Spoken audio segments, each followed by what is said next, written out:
प्रधानमन्त्रीमा स्वतः केन्द्रित हुन्छ यस प्रणालीमा। त्यसकारण यस कुरामा पहिले म स्पष्ट गर्न चाहन्छु, यो कुनै शक्ति केन्द्रित गर्नका लागि होइन, कामहरूको प्रभावकारी संयोजन, परिचालन, अनुगमन र निरीक्षणका लागि त्यस्ता विभागहरू कहिले कहिले प्रधानमन्त्रीका मातहत ल्याइन्छ। आफ्नो देशका अनुभव र अरू देशका पनि अनुभवहरूलाई हेरेर ती कामहरू गरिन्छ। त्यसर्थ अन्यथा कुनै हिसाबले हो भन्ने कुरा नसोच्न म मान्यजीहरूलाई आग्रह गर्न चाहन्छु। जहाँसम्म बजेटको विनियोजनको कुरा छ, यी जुन प्रधानमन्त्री कार्यालय मातहतका थिए, पहिलेदेखि रहेका थिए, तिनीहरूको प्रभावकारिता अभिवृद्धि भएकै छ र अहिले जो पछिल्लो समयमा प्रधानमन्त्री कार्यालय मातहत ल्याइए भनेका विभागहरू वा अरू निकायहरू, तिनीहरू प्रभावकारी भएका छन् र तिनको कामको नतिजा देखिएको छ। यसपटकको विनियोजन समयानुकूल, उपयुक्त र उचित छ। त्यसकारण यसमा कुनै प्रकारको दुविधा मान्यजीहरूले नलिनु भए हुन्छ भनेर म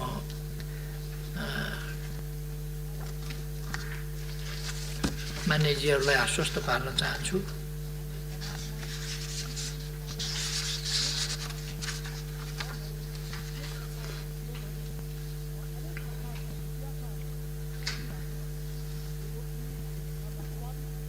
मान्यजीहरूले जिज्ञासा उठाउनु भएको छ, कोरोनाको सम्बन्धमा चासो चिन्ता सरकार राख्नु भएको छ। अरू विषयहरूमा पनि चासो चिन्ता सरकार राख्नु भएको छ। शान्ति सुरक्षाको सम्बन्धमा राख्नु भएको छ, भ्रष्टाचार नियन्त्रणको सम्बन्धमा राख्नु भएको छ।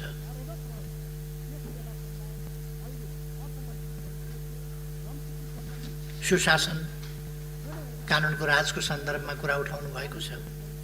यी सबै कुराहरूको सन्दर्भमा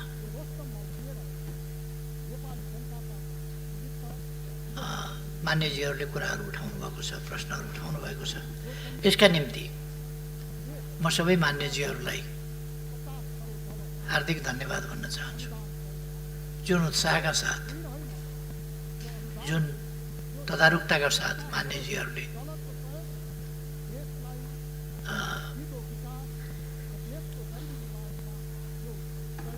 बजेटको विनियोजनको सन्दर्भमा, बजेटको सन्दर्भमा छलफलमा भाग लिनुभएको छ, जिज्ञासाहरू राख्नु भएको छ।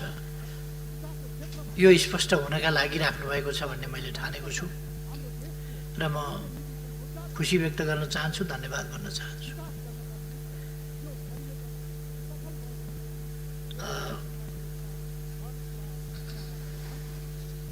धेरै मान्यजीहरूले अहिलेको जुन देशका लागि पनि गम्भीर समस्याको रूपमा देखा परेको र विश्वकै लागि एउटा गम्भीर समस्याको रूपमा देखा परेको कोरोनाको समस्या छ, त्यस विषयमा मान्यजीहरूले उठाउनु भएको छ जिज्ञासा। यस सम्बन्धमा म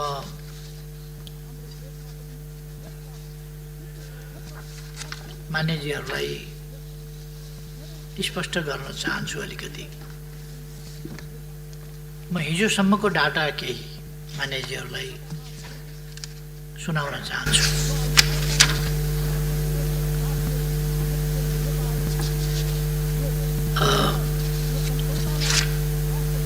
अहिलेसम्म कुल संक्रमित संख्या 7177 छ। त्यसमध्ये निको भएर घर फर्किएका, डिस्चार्ज भएकाहरू 1167 छ।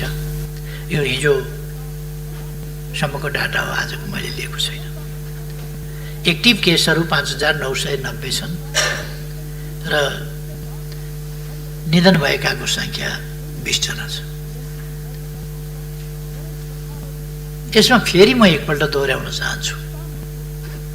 मैले यसो भनिरहँदा कतिपयले यसलाई त्यति के कारणले हो यथार्थ भन्दाखेरि अलिकति रुचिकर मान्नु भएको छैन कतिपयले, म जान्दिनँ के कारणले हो। तर यो 20 जनाको जुन निधन भएको छ त्यसमध्ये कोरोनाकै कारणले निधन भएको भन्दा पनि यो 20 जनाको सङ्ख्या हामीले किन भन्नु पर्यो भने जुनसुकै कारणले निधन भएको भए पनि यदि कोरोना सङ्क्रमित भेटियो भने, पाइयो भने त्यस्तो अवस्थामा कोरोनाबाटै निधन भएको भनेर मान्नुपर्छ भन्ने विश्व स्वास्थ्य सङ्गठनको त्यो निर्देश छ, त्यो मापदण्ड बनाएको छ विश्व स्वास्थ्य सङ्गठनले। त्यसकारण अरू विभिन्न कारणले मरेको छ भने पनि, विभिन्न बिमारीले मरेको छ भने पनि त्यस्ता केसहरू हामीले अधिकांश केसहरू त्यस्तै देखेका छौँ। एकाध 2-3 केसहरू हुनसक्छ कोरोनाकै कारणले निधन भएको, नत्र भने अन्य कारणले निधन भएको तर कोरोना पनि छोएको अवस्था हो। र मृत्यु हुनेको सङ्ख्या ठुलो हुनु पर्थ्यो भनेको होइन, तर पनि कोरोनाको कारणले मृत्यु हुनेको सङ्ख्या पनि यति होइन। यो मान्न परेको हो हामीले एउटा स्वास्थ्य सङ्गठनको त्यस मापदण्डको कारणले। त्यसर्थ हाम्रो उपचार विधि र यो हाम्रो प्रतिरोध क्षमता आदि कुराहरूको कारणले निधन हुनेको सङ्ख्या धेरै कम छ। अथवा प्रति 10 लाखमा 0.7%, यो संसारका धेरै देशहरूभन्दा अत्यन्तै न्यून हो। फेरि पनि प्रति 10 लाखमा सङ्क्रमित सङ्ख्या 247 रहेको छ। धेरै देशहरूको भन्दा यो कमै सङ्ख्या हो। टोटल टेस्टको हिसाबले हामीले 3,83,315 टेस्ट गरेका छौँ र प्रति 10 लाखमा परीक्षण सङ्ख्या 13,166 छ, जो अरू धेरै देशहरूभन्दा हाम्रो स्थिति राम्रो छ। र साउथ एसियामा भन्ने हो भने भुटानभन्दा पछाडि हाम्रै अवस्था, हामी नै माथि छौँ देशमा। अहिलेसम्म देशमा कम्युनिटीमा सङ्क्रमण फेरि पनि कम रहेको छ। ठुलो सङ्ख्या हामी सबैलाई थाहा छ। असाधारण ढङ्गले हाम्रो क्षमता, हाम्रो तयारी कुनै पनि हिसाबमा भन्दा बढी बाहिरबाट आउनेहरूको सङ्ख्या ठुलो छ, जसले गर्दाखेरि क्वारेन्टाइनमा टेस्ट नपुग्नु वा टेस्टको आवश्यक मात्रामा क्वारेन्टाइनमा टेस्ट गर्न नसकिनु वा प्रतीक्षा गर्न पर्नु वा स्वाब कलेक्सन त्यो एउटा डम्पिङ भएको जस्तो स्थितिमा त्यो क्युमा रहनु, हाम्रो क्षमताले लगातार नभ्याउनु जस्ता कुराहरू, अथवा क्वारेन्टाइनको उचित प्रबन्ध पुगेन भन्ने साथीहरूको गुनासो छ। कतिपय ठाउँमा त्यो कुरा हो। किन त्यस्तो भयो त भन्दा हामीले देशभित्रको वा बाहिरको फाटाफुट्टा आगमन अरू देशहरूको जस्तो फाटाफुट्टा आगमनको सामना गर्न पर्ने अवस्था रहेन। हामीले बाढीको जस्तो सामना गर्नु पर्यो। अरू देशहरूमा केही बाहिरबाट सङ्क्रमित आउने र समुदायमा फैलाउने त्यसको सामना गर्नु पर्यो भने हाम्रो देशमा बाहिरबाट आउने सङ्क्रमित आउनेहरूकै सङ्ख्या, आउनेहरूको सङ्ख्या अत्यन्तै ठुलो र सङ्क्रमित भएरै आउनेहरूको सङ्ख्या ठुलो, जसले गर्दा हामीलाई परीक्षण गर्न पनि त्यत्रो सङ्ख्यामा एकैचोटि परीक्षण गर्न सजिलो रहेन। जस्तो भारतबाट मात्रै आउनेहरूको सङ्ख्या हामीले हेऱ्यौँ भने चैत महिनामा 12,657 थियो, वैशाखमा 11,749 जना रह्यो, जेठ महिनामा 2,41,862 जना भयो। जेठ महिना एउटै महिनामा 2,41,862 रह्यो। असारमा हामीले 3 गतेसम्मको हेऱ्यौँ भने अलिकति घट्दै आएको छ। 1 गते 1,04,10 1 गते, 2 गते 4,080, 3 गते 2,012 जनाको आगमन भएको छ। जम्मा असारमा हिजो 3 गतेसम्मको आँकडामा 7,502 जना हिजो सम्ममा आएका छन्। 3 गतेसम्ममा जेठ असारमा हामीले हेऱ्यौँ भने दैनिक सरदर 7,822 जना आएका छन् दैनिक। हामीसँग अधिकतम परीक्षण सङ्ख्या बढाउँदा कहिले कहिले हामीले 7,000सम्म पुर्याउन सकेका छौँ, नत्र 4,500देखि 4,000 सरदर क्षमता रहेको छ। त्यस क्षमतालाई हामी अभिवृद्धि गरिरहेका छौँ र त्यसलाई अब विभिन्न तरिकाहरू पनि अवलम्बन गरेर यो परीक्षणलाई अनुकूल स्थिति वृद्धि गर्ने, क्षमता वृद्धि गर्ने र परीक्षणमा लामो समय प्रतीक्षा गर्न नपरोस्, निकालिसकेको स्वाब यत्तिकै क्युमा परीक्षणका लागि पर्खेर बस्ने स्थिति नबनोस् भन्ने कुराहरूमा ध्यान हामीले दिएका छौँ। मैले भने जेठ 1 महिनामा मात्रै 2,41,862 जना छन् भने 1 महिनामा 2,41,000 भनेको लगभग 2.5 लाख मानिस आउँछन् भने 2.5 लाखको क्वारेन्टिनको व्यवस्था गर्नु भन्न सजिलो छ, तर त्यो क्वारेन्टाइनको व्यवस्था गर्नु, त्यसमा स्वास्थ्यकर्मी, त्यसमा सुरक्षा आदिका प्रबन्धहरू मिलाउनु, खानपिनको प्रबन्ध, यत्रो व्यक्तिहरूलाई खानपिनको प्रबन्ध मिलाउनु, बस्ने प्रबन्ध मिलाउनु, यी सबै कुरा, अनि टेस्टिङको प्रबन्ध मिलाउनु सहज कुरा होइन। यसका निम्ति म सबभन्दा बढ्ता स्थानीय तहहरू, स्थानीय जनप्रतिनिधिहरूलाई हार्दिक धन्यवाद भन्न चाहन्छु, जसले अत्यन्त धेरै मेहनत गर्छ, कष्ट गरेर यी चिजहरूको व्यवस्थापन गरेका छन्। बाहिरबाट भन्नलाई सजिलो छ, भन्नलाई धेरै सजिलो छ, तर ती चिजहरूको व्यवस्था स्थानीय तहमा गर्नका लागि सजिलो छैन। हामी अनुमान गर्न सक्छौँ जब जेठ महिनामा 2,41,862 जना प्रवेश गरे भने मझौला किसिमको एउटा जिल्लाको पपुलेसन,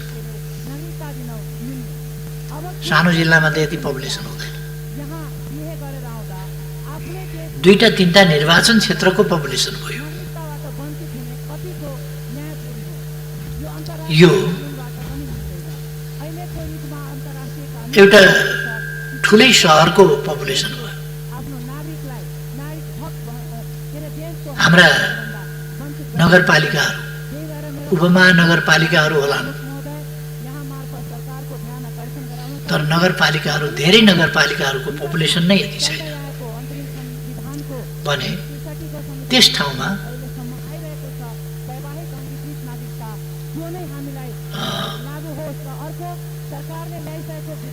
क्वारेन्टाइनका नियम, सोसल डिस्टेन्सिङ, त्यसका स्वास्थ्यका प्रबन्धहरू यी सबै प्रबन्धहरू सहितको व्यवस्था गर्न भूमि, सामग्री, आर्थिक हिसाब किताब र त्यो सेवा उपलब्ध गराउने जनशक्ति, यो हामीले यथार्थपरक ढङ्गले परिकल्पना गरौँ त। यदि हामीले एउटा जिल्लाको कुरा गर्यौँ भने बाँकेको नेपालगञ्ज सहरमा यदि 50,000 को जनसङ्ख्या छ भने अथवा 1 लाख को जनसङ्ख्या छ भने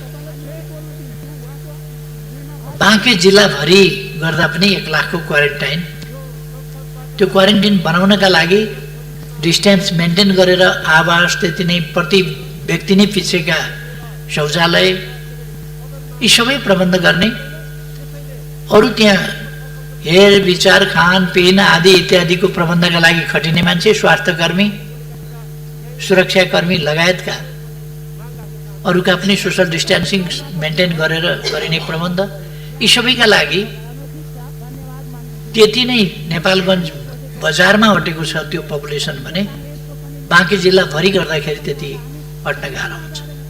कि त्यो मेन्टेन गरेर गराउनु पर्यो, त्यो डिस्टेन्स मेन्टेन गर्नु पर्यो, त्यसका प्रबन्ध गर्नु पर्यो र त्यत्तिकै सङ्ख्यामा अरू मान्छेहरू, स्वास्थ्यकर्मी लगायतका मान्छेहरू, ती सबै चिज गर्ने मान्छेहरू पनि चाहिए, त्यहाँ सरसफाइका मान्छेहरू चाहिए।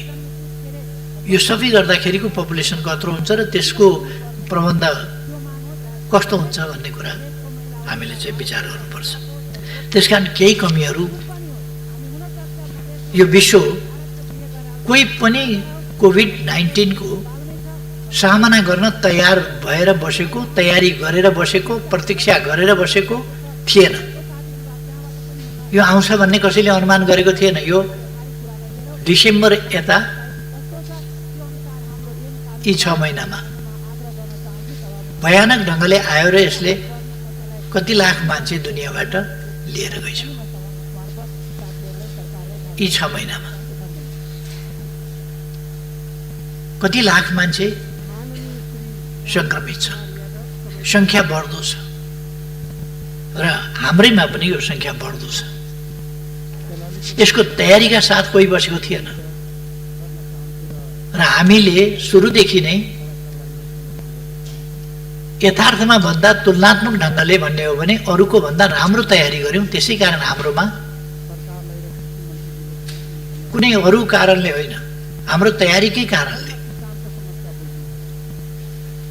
सङ्क्रमितहरूको सङ्ख्या पनि कम छ। यो त बाहिरबाट हामीले भारतबाट रोक्नै नसक्ने गरी फ्लो 1 महिनामा जब 2,44,000 को सङ्ख्यामा आउँछ भने यो त रोक्नै नसक्ने खालको, थाम्नै नसक्ने खालको फ्लो हो। तर पनि हामीले थाम्यौँ, हामी प्रबन्ध गरिरहेका छौँ। कुनै फोरकास्ट यस्तो गर्न सकिँदैन र त्यस्तो तयारी पनि गर्न सकिँदैन। हामीले तयारी नगरेको होइन। यति ठुलो सङ्ख्यामा अहिले पनि 1.5 लाखभन्दा बढी नै सङ्ख्यामा क्वारेन्टिनमा मानिसहरू छन्। तीव्रताका साथ स्वाब टेस्टहरू भइरहेका छन्, गर्न नखोजेको छैन।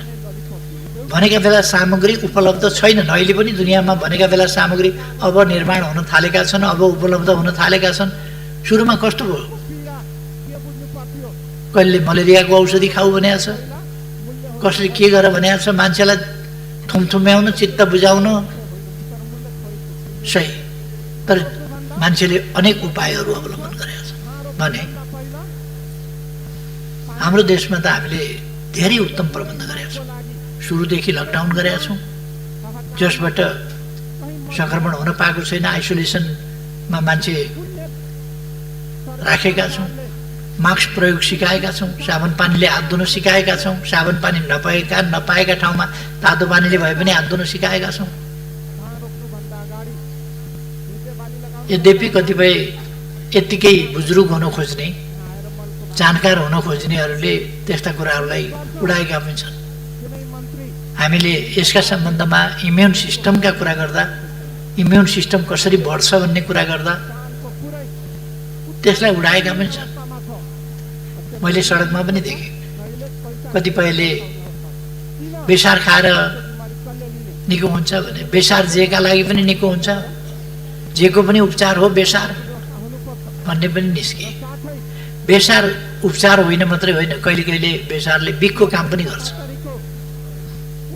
तर एउटा एन्टिबायोटिक तत्त्व भएको, औषधीय गुण भएको तत्त्व हो बेसार भनिएको। त्यसको अर्थ कुनै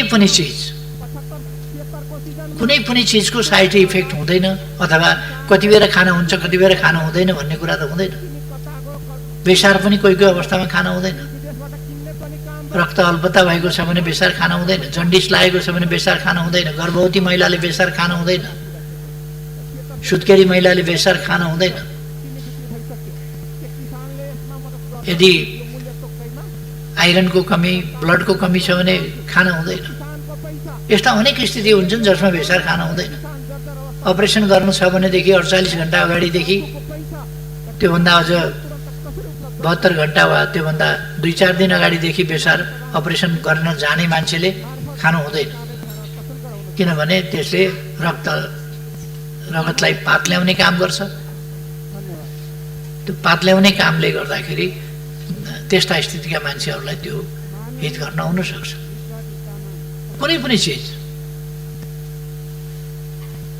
जन्मिने बित्तिकै स्तनधारी जीवहरूले खाने खुवाउने भनेको दुध हो। पहिले बच्चालाई सबभन्दा हितकर, सबभन्दा ठिक भनेको त जन्मिने बित्तिकै पशुले पनि मान्छेले पनि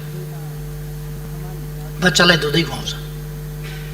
तर दुध खान नहुने पनि बिमारी लाग्छ। कस्तो अवस्थामा दुध खानु हुन्छ, कस्तो अवस्थामा हुँदैन। जबकि बच्चा 6 महिनासम्म आमाको दुधै खाएर हुर्किन्छ। तर यस्ता रोगहरू हुन्छन् जति बेर डाक्टरले दुध नखाऊ भन्ने सल्लाह दिन्छ। एउटा प्रसङ्गमा भनिएको, डाक्टरले सल्लाह दियो अरू होइन, बच्चालाई आमाको दुध खुवाऊ भनेर सल्लाह दियो। दुध हितकर हुन्छ, दुधमा सम्पूर्ण पौष्टिक तत्त्वहरू हुन्छन्, त्यसकारण बच्चालाई दुध खुवाउन डाक्टरले सल्लाह दियो भने अर्काले जहिले पनि दुध ठिक हुन्छ, जहिले पनि दुध खानु उपयुक्त हुन्छ भनेर न्यु खोज्ने कुरा होइन। कहिले कहिले नहुन सक्छ, त्यही पनि पोइजनस भइदिन सक्छ। कस्तो अवस्थामा खाना हुन्छ, कस्तो अवस्थामा हुँदैन। ठिक ढङ्गले भनिएका कुराहरूलाई पनि नकारात्मक ढङ्गले लिने र त्यसका वास्तविक अर्थलाई नसमाउन खोज्ने र त्यसलाई उडाउन खोज्ने खालको प्रवृत्ति नेपालमा यो एउटा कस्तो प्रवृत्ति भन्ने, त्यसलाई जान्न नखोज्ने, नजाने पनि त्यसलाई उडाउन खोज्ने, त्यस्ता कुराहरू पनि देखिए। तर हाम्रो स्थिति यस सम्बन्धमा भन्ने हो भने जस्तो महामारी जुन ढङ्गले आयो, भारतबाट जुन ढङ्गले फ्लो आयो मानिसहरूको र सङ्क्रमितहरूको जुन सङ्ख्या आयो, त्यसले गर्दा यो सङ्क्रमितहरूको सङ्ख्या बढिरहेको छ। अहिले पनि लगातार बढ्दो सङ्ख्या 500 भन्दा बढी प्रतिदिनमा पुगेको छ हिजोसम्मको स्थितिमा। त त्यस स्थितिमा पुग्नुका पछाडि यो समुदायमा सङ्क्रमित भएर गएको होइन, बाहिरबाट सङ्क्रमित भएर आएकाको सङ्ख्या नै हो भन्ने कुरा बुझ्नुपर्छ। बाहिरै सङ्क्रमित हुन नदिने क्षमता सरकारले जादु गर्ने हो र भारतमै हुँदाखेरि सङ्क्रमित हुन नपाउने। हामी कुनै जोगी धामी झाँक्री त होइन जसले आकाश बाँधौँ पताल बाँधौँ यो गरौँ भनेर खरानी छर्छ र बाँध्छ। त्यसरी त हामी भारतमा भएका नेपालीलाई पनि बाँधौँ, के अरे कोभिड-19 लाग्न नपाउने गरी बाँधौँ भनेर हामीले भने जस्तो त्यसरी त बाँध्न त सक्दैनौँ। उहीबाट सङ्क्रमित भएर आएकाको सङ्ख्या ठुलो भइरहेको छ, त्यो हामीले सबैले देख्न पर्छ भन्ने मलाई लाग्छ।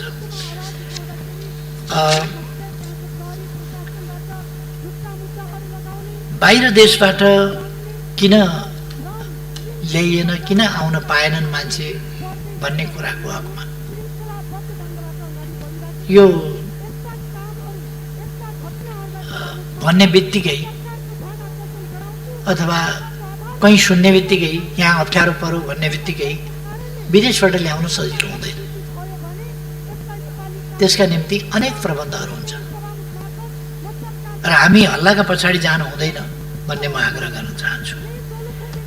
हामीले बाहिरबाट ल्याउन थालेका छौँ, ल्याइरहेका छौँ, ल्याउने क्रम जारी छ र सायद यो क्रम अलिक पछिसम्म निकै धेरै नै अगाडि जान सक्छ। हामीले यो ल्याउने कुरा दुईटा कुरासँग सम्बन्धित छ। एउटा, कोभिड सङ्क्रमित छ छैन टेस्ट गरेर ल्याउनु पर्ने, र कुनै कुनै देशले टेस्ट नगरिकन पठाइदिएको स्थिति पनि हुँदो रहेछ। अस्ति हामी युएई को सम्बन्धमा अलिकति अल्मल्यायौँ अथवा अल्मल्यायौँ, जे भने पनि टेस्ट नगरिकन मानिसहरू आए, जुन अन्तर्राष्ट्रिय WHO को मापदण्डमा त्यसरी पठाउन पाइँदैन। भारतबाट त कुरै छोडिदिउँ, भारतबाट त त्यो टेस्ट गरेर पठाउने कुराको अपेक्षै गर्न सकिँदैन, त्यो त एउटा हुल आएको मात्रै हो। जब एक महिनामा 2,41,862 जना आउँछन् त्यहाँ टेस्ट गरेर पठाउने भन्ने त्यो कुरै भएन।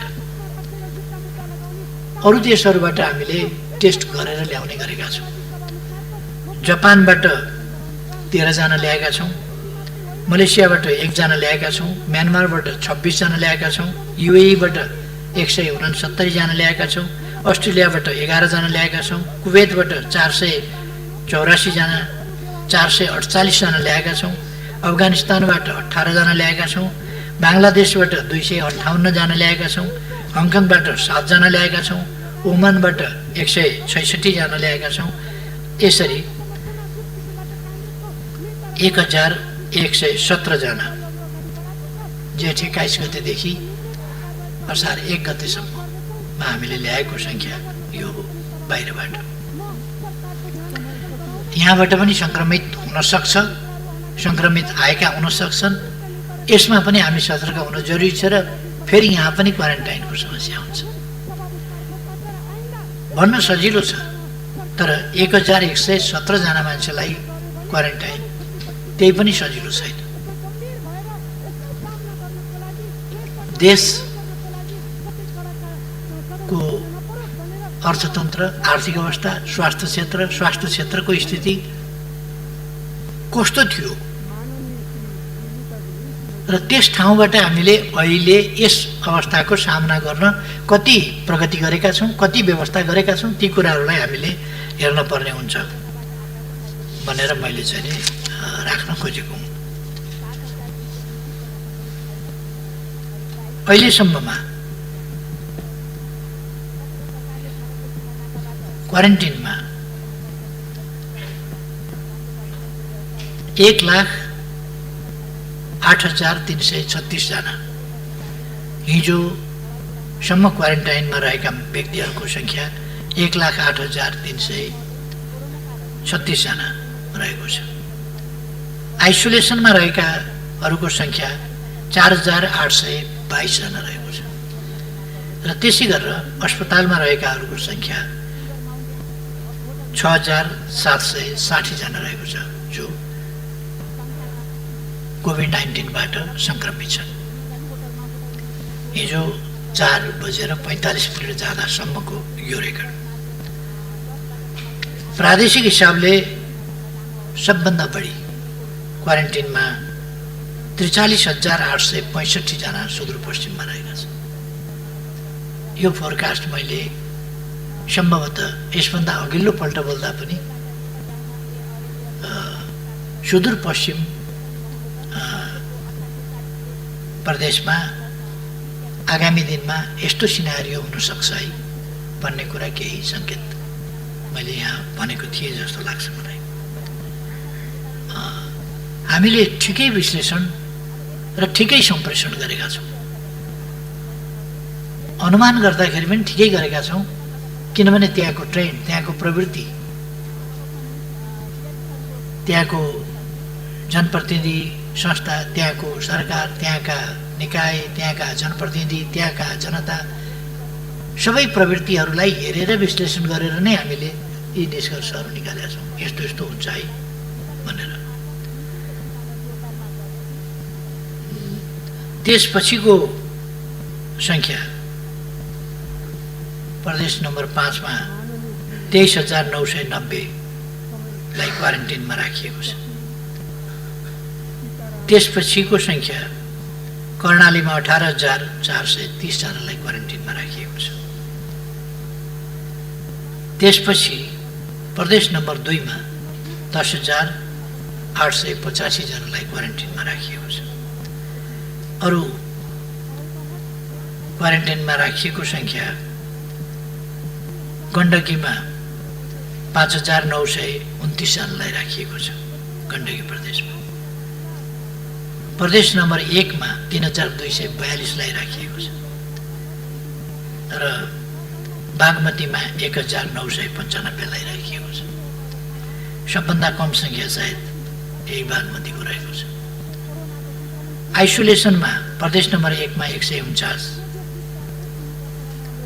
2 मा 1266, बागमतीमा 172, गण्डकीमा 225, 5 नम्बरमा 1,009, कर्णालीमा 728 र सुपमा 1,273 जनालाई आइसोलेसनमा राखिएको छ। अस्पतालमा प्रदेश नम्बर 1 मा 432, 2 मा 2,511, बागमतीमा 195, गण्डकीमा 262, 5 नम्बर प्रदेशमा 1,930, कर्णालीमा 1,078 र सुपमा 352 जनालाई अस्पतालमा राखिएको छ। कुल सङ्ख्या अघि नै मैले भने, कुल सङ्ख्या क्वारेन्टिनमा 1,08,336, आइसोलेसनमा 4,822 र अस्पतालमा 6,760 जना रहेको छ। यतिको हेरविचार भइरहेको छ, परीक्षण भइरहेको छ, खानपिन भइरहेको छ, बसोबास भइरहेको छ, उपचार भइरहेको छ। र नेपालको स्वास्थ्य स्थितिको सम्बन्धमा यो गर्न सक्नु म खास गरी स्थानीय तहहरूलाई हार्दिक धन्यवाद भन्न चाहन्छु। त्यहाँका जनप्रतिनिधिहरूलाई धन्यवाद भन्न चाहन्छु जसले अत्यन्तै मेहनत साथ यी कष्टप्रद कामहरू गर्नुभएको छ। उछाल्नेहरूलाई त उछाल्न सजिलो छ, 10 अरब कहाँ गयो भनेर, खोइ 10 अरब भनेर, अब यहाँ 10 अरब कताबाट देखाइदिने, यहाँ छ भनेर। 10 अरब त तल पठाइयो यही कामका लागि। महिनौदेखि मान्छेहरू खटेका छन्, क्वारेन्टिन निर्माण गरेका छन्, क्वारेन्टिनमा बस्नेहरूलाई खुवाएका छन्, क्वारेन्टाइनको बन्दोबस्त गर्नेहरूलाई उनीहरूले पनि खानु पर्ला, ती प्रबन्धहरू गर्नु पर्ला। अनि जनप्रतिनिधिहरूले पैसा खाए भन्दिन सजिलो छ, बहुतै दुःखका साथ कष्टका साथ जनप्रतिनिधिहरू काम गरिरहेका छन्। त्यसमा गुण मान्नु त्यो छैन। अनि गुण मान्नको सट्टा, त्यसको प्रशंसा गर्नको सट्टा, त्यसको कदर गर्नको सट्टा अपमान गर्नु, सन्देह पैदा गर्नु, हतोत्साहित गर्नु किञ्चित उपयुक्त हुँदैन। म सबैलाई आग्रह गर्न चाहन्छु, 10 अरब भन्दा केही, 10 अरब भन्ने हल्ला चल्यो, 10 अरब भन्दा केही विभिन्न निकायमा खर्चका लागि पठाइएको छ। त्यसको पनि कान्तिपुर शान्तिपुर आदिमा त्यसको हिसाब किताब पनि आइसकेको छ मोटामोटी। त्यसको मसिनो गरी हिसाब किताब आलेप मलेप भन्ने हुन्छ, आन्तरिक लेखा परीक्षण, महालेखा परीक्षण, यी सबै हुन्छन् र ती कुरा गरिमामय संसदमा वार्षिक प्रतिवेदनको रूपमा आउँछ। रुजु बेरुजु, नियमितता अनियमितता, यी सबै कुराहरू आउँछन्। हरेक व्यक्तिलाई हरेक दिनका खर्च, देशभरि भएका खर्च, मान्छे काममा लागेका छन्, यहाँ कसैलाई चाहिँ खर्चको हिसाब चाहिएको छ। काममा ध्यान छैन, कामप्रतिको प्रशंसा छैन, परिस्थितिको गम्भीरता छैन। हिसाब किताब दैनिक चाहिन्छ। खोइ पैसा भनेर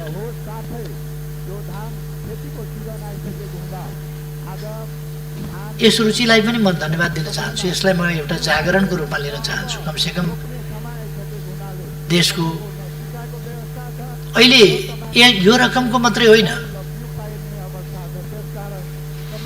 जुन 14 खरबभन्दा बढीको बजेट प्रस्तुत गरिएको छ, त्यो सम्पूर्ण बजेटको एक एक पैसाको हिसाब किताब आन्तरिक लेखा परीक्षण र महालेखा परीक्षण, महालेखा परीक्षकको वार्षिक प्रतिवेदन मार्फत सदनमा आउँछ। यसमा कतै अनियमितता भयो भने त्यसका पछाडि विभिन्न निकायहरू छन् त्यसको रेखदेख गर्ने, त्यसै कामलाई निहालेर हेर्ने, नियमितता अनियमितता के भइरहेको छ भनेर नै छानबिन गर्ने, अनुगमन गर्ने, हेर्ने निकायहरू छन्। तिनले काम गरिराखेका छन्। त्यसकारण यस्तो ठान्न भएन कि म बाहेक अरू सबै भ्रष्ट छन् भन्ने ठान्न भएन। अर्को यस्तो ठान्न भएन कि यस देशमा भ्रष्ट बाहेक कोही जन्मिँदैन, भ्रष्ट बाहेक कोही छँदै छैन। अर्को यस्तो पनि ठान्न भएन कि सरकारमा वा ओहदामा बसेकाहरूलाई जसरी पनि बदनाम गर्नुपर्छ, जसरी पनि चरित्र हत्या गर्नुपर्छ भन्ने त्यो नियत पनि राख्नु भएन। सबै कुराहरू पारदर्शी छन्, पारदर्शी हुन्छन्। र मैले अगाडिदेखि भनेको छु, म भ्रष्टाचार गर्दिनँ, गर्न पनि दिन्न। कसैलाई भ्रष्टाचार गर्न दिँदैन। यदि कोही भ्रष्टाचार भएको पाइन्छ भने हरेक कुराको शङ्का लागेर होइन, शङ्का नलागेर पनि छानबिन हुन्छ, शङ्का नलागेर पनि हिसाब किताब चुस्त दुरुस्त राख्नुपर्छ, शङ्का नलागे पनि हिसाब किताब चुस्त दुरुस्तै देखिनुपर्छ, शङ्का नलागे पनि हिसाब किताब माग गरिन्छ, हिसाब किताब हेरिन्छ। हिसाब किताब हेर्ने निकाय छन् र तिनीहरूले हेर्छन्। मैले मान्छेहरूका अभिव्यक्तिहरू सुन्छु, भाषण गरेको सुन्छु। हिजो मात्रै पनि म भाषण गरेको हेरिराखेका थिएँ। त्यो भाषण गरेको सुन्दाखेरि अचम्म लाग्यो। आन्तरिक लेखा परीक्षण, महालेखा परीक्षक आदि इत्यादि छानबिन हुन्छ, हिसाब किताब हुन्छ, त्यो जाँच हुन्छ। यस्तो हिसाब किताब मिलाएर खान कसलाई आउँदैन? त्यो त हामीलाई पनि आउँछ। अनि गर्नु के त उहाँलाई पनि आउँछ भने भनेको के? अनि जाँच्ने कसले त? जाँच्ने निकायले नजाँच्ने कसले जाँच्ने त? कि नेपाली जनता सबै क्वारेन्टाइनमा जाउँ जाँच गर्न, त्यहाँ भ्रष्टाचार भयो कि भएन भनेर हेर्न सबै जाने? त्यस्तो त हुँदैन। त्यस कारण यो अनावश्यक ढङ्गले यस्ता विषयहरू, सामान किन किनिएन, छिटो बाटोबाट किन किनिएन, बिमारी मर्न आँट्यो, बिमारी मरिसकेपछि अनि औषधि ल्याउने, छिटो किन्नु पर्यो नि छिटो बाटोबाट यस्तो बेलामा।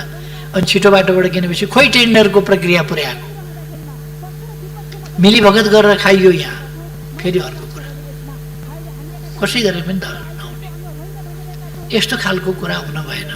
यति बेला छोटो प्रक्रियाबाटै खरिद गरिन्छ, छोटो प्रक्रियाबाटै खरिद गर्ने हो। कतिपय व्यापारीहरू आन्तरिक प्रतिस्पर्धामा आउँछन्, त्यो प्रतिस्पर्धाबाट गरिने हो। प्रतिस्पर्धा गर्न नभ्याएदेखि अधिकार प्राप्त अधिकारीले बजार मूल्य के छ ती सबै हेरेर छोटो प्रक्रियाबाट खरिद गर्न सक्दछ। आवश्यकता औचित्य हेरेर यो विशेष परिस्थितिमा विशेष ढङ्गले गर्न सक्दछ। यदि त्यस्तोमा त्यस नाममा अनियमितता गर्यो भने यस्तो नोभल कोरोना भाइरसबाट आक्रान्त भएर दुनियाँ पीडित भएका बेला, देश पीडित भएका बेला, मानव जाति माथिको यस्तो अस्तित्व आएका बेला पनि कसैले भ्रष्टाचार गर्छ, भ्रष्टाचारमा लिप्त हुन्छ। देश र जनताको हित हेर्ने होइन, यस्ता बेला आफ्नो हित हेर्छ। राष्ट्रको बजेट मारेर देश र जनताप्रति बेइमानी गरेर आफू कमाउने धन्दामा लाग्छ भने त्यस्तालाई कडाभन्दा कडा कानुन गरिन्छ, सजाय गरिन्छ। म त्यो स्पष्ट पार्न चाहन्छु। अब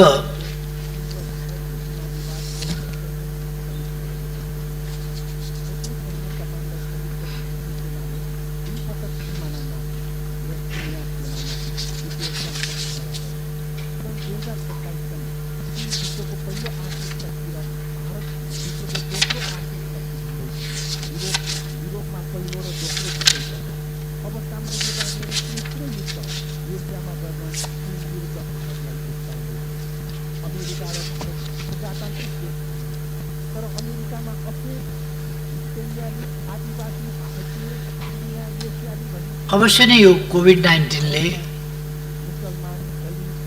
आम जनतालाई एक हिसाबले मात्रै होइन, यो रोग सरेर रोगको संक्रमण भएर मात्रै होइन, होला भन्ने डरले पनि त्रसित बनाएको छ, आतंकित बनाएको छ। त्यसै कारण हामी सोशल डिस्टेन्सिङका कुरा गर्छौँ, त्यसै कारण हामी लकडाउनका कुरा गर्छौँ, त्यसै कारण हामी मास्कको कुरा गर्छौँ, त्यसै कारण हामी ग्लोभका कुरा गर्छौँ, त्यसै कारण हामी कसरी बस्ने, कसरी हिँड्ने, के खाने के नखाने लगायतका कुराहरू गर्छौँ। यसले एउटा मानसिक सन्तास पनि पैदा गरेको छ। मानसिक सन्तास मात्रै पैदा गरेर छोडेको छैन, यसले मानिसको रोजगारी, व्यवसाय, आम्दानी हरेक कुरामा प्रतिकूल असर पारेको छ। जनता यसबाट परोक्ष प्रत्यक्ष अनेक हिसाबले पीडित छ। यो पीडा सरकारले देखेको छ, सरकारले बुझेको छ र अहिलेको सरकारको प्रधानमन्त्रीले सहर पनि देखाएको छ, गाउँ पनि देखाएको छ, दुर्गम पनि देखाएको छ, सुगम पनि देखाएको छ। यो प्रधानमन्त्री आर्थिक हिसाबले कठिनाइका अवस्थाहरू झेलेर आएको छ, शारीरिक हिसाबले कठिनाइका अवस्थाहरू झेलेर आएको छ, अनेक अवस्थाहरू यसले अत्यन्त प्रतिकूल अवस्थाहरू झेलेर आएको छ र जनताका समस्याहरू, गाउँका समस्याहरू, गरिबका समस्याहरू, गिटी कुट्नेका समस्या, भारी बोक्नेका समस्यादेखि लिएर दैनिक रोजगारी गरेर गुजारा गर्नुपर्ने का समस्याहरू पनि अहिलेको सरकारको प्रधानमन्त्रीले बुझेको छ। त्यसकारण यत्तिकै यस सरकारले यो कोभिड-19 आउनभन्दा अगाडिदेखि नै नेपालमा कोही भोकै पर्दैन, भोकले मर्न पर्दैन भन्ने नारा दिएको थियो। त्यसै कारण यसले एकदम तलबाट, जमिनबाट सामाजिक विषमता, सामाजिक कुरूपता, यस्ता कुराहरूलाई एकदम जमिनबाट, त्यहाँदेखि माथि माथिका कुरा गरेर होइन, 2 वर्षका कुरा गर्दा मैले अस्ति पनि यस सदनमा बोल्दा भनेको थिएँ, हामीले माथि माथि मात्रै होइन, मानवीय सभ्यताको स्तरलाई यी 2 वर्षमा कसरी उठाएका छौँ भन्दा सडक मानव 2 वर्ष अगाडिसम्म तपाईँले सडकमा हिँड्दाखेरि पेटीमा कहिल्यै कपाल नकोरेको, कहिल्यै कपाल नधोएको, कहिल्यै कपाल ननुहाएको, जिउ कहिल्यै ननुहाएको, शरीरभरि घाउ भएको, सडकको पेटीमा लम्पसार परेको सैकडौँ मान्छे देख्नुहुन्थ्यो, यतै पनि त्यतै पनि त्यतै पनि। सडकभरि भिखमङ्गाहरू, बजारभरि भिखमङ्गाहरू, पसल अगाडि अगाडि भिखमङ्गाहरू, त्यस्तो देख्नुहुन्थ्यो। सडक बालबालिकाहरू देख्नुहुन्थ्यो सहरमा, प्लास्टिक टिपिरहेका, कुकुरसँग झगडा गरिरहेका, कुकुरसँग मिलेर बोरामा एउटै बोरामा सुतिरहेका बालबालिका देख्नुहुन्थ्यो। मान्छेका छोराछोरी,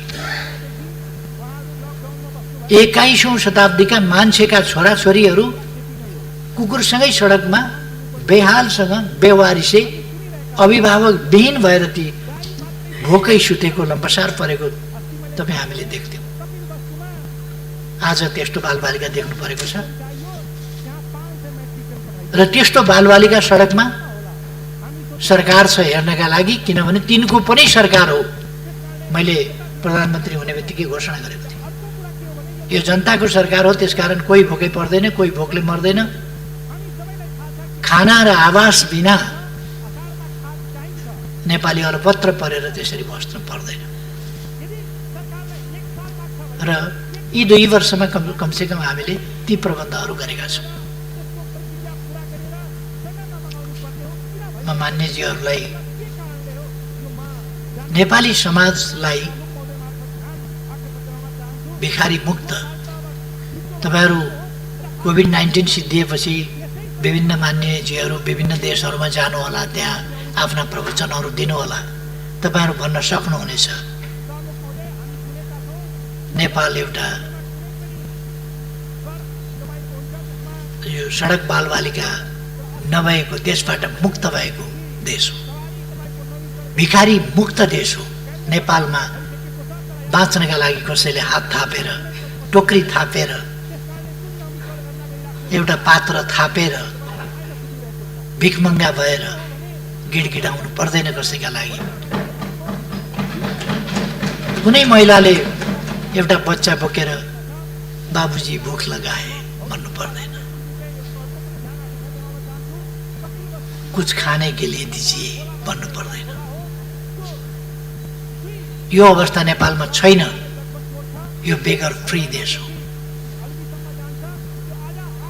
सडक मानव रहित देश हो नेपाल, भन्न सक्नुहुन्छ। पहिलेको भन्दा हामीले जनस्तरबाट कसरी परिवर्तन ल्याएका छौँ त्यो कुरा देख्न सक्नुहुन्छ। अहिले केही समस्याहरू छन् जो यस्तो समस्याहरू छन्, आम समस्याहरू छन् जसलाई हामीले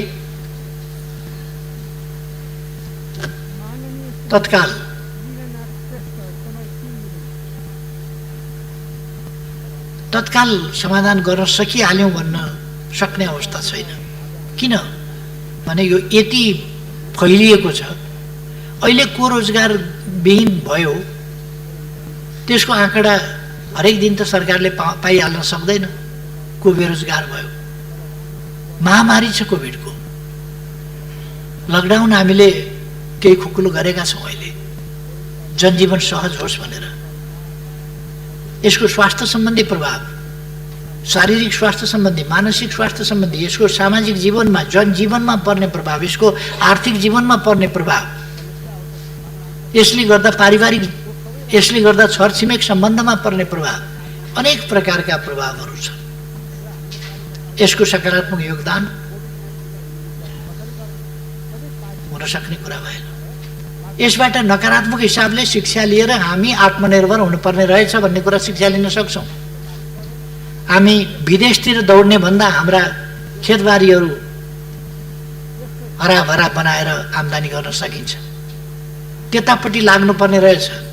अन्त गयो भने भन्या बेला आउन नपाइने, अलपत्र परिने सम्भावना हुने रहेछ। त्यसकारण अन्त जाने प्रवृत्ति भन्दा पनि ज्ञान आर्जन गर्न, धन आर्जन गर्न केही समयका लागि बाहिर जानु एउटा कुरा हुन्छ, तर राम्रो धन आर्जन गर्न पो जाने त खालि अरूको देशको सेवा गर्न, अरूको देशको विकासका लागि हामी जाने होइन। यस सम्बन्धमा हामीले नकारात्मक रूपमा यसको शिक्षा लिन सकौँला, तर यसले केही पनि सकारात्मक योगदान गर्दैन।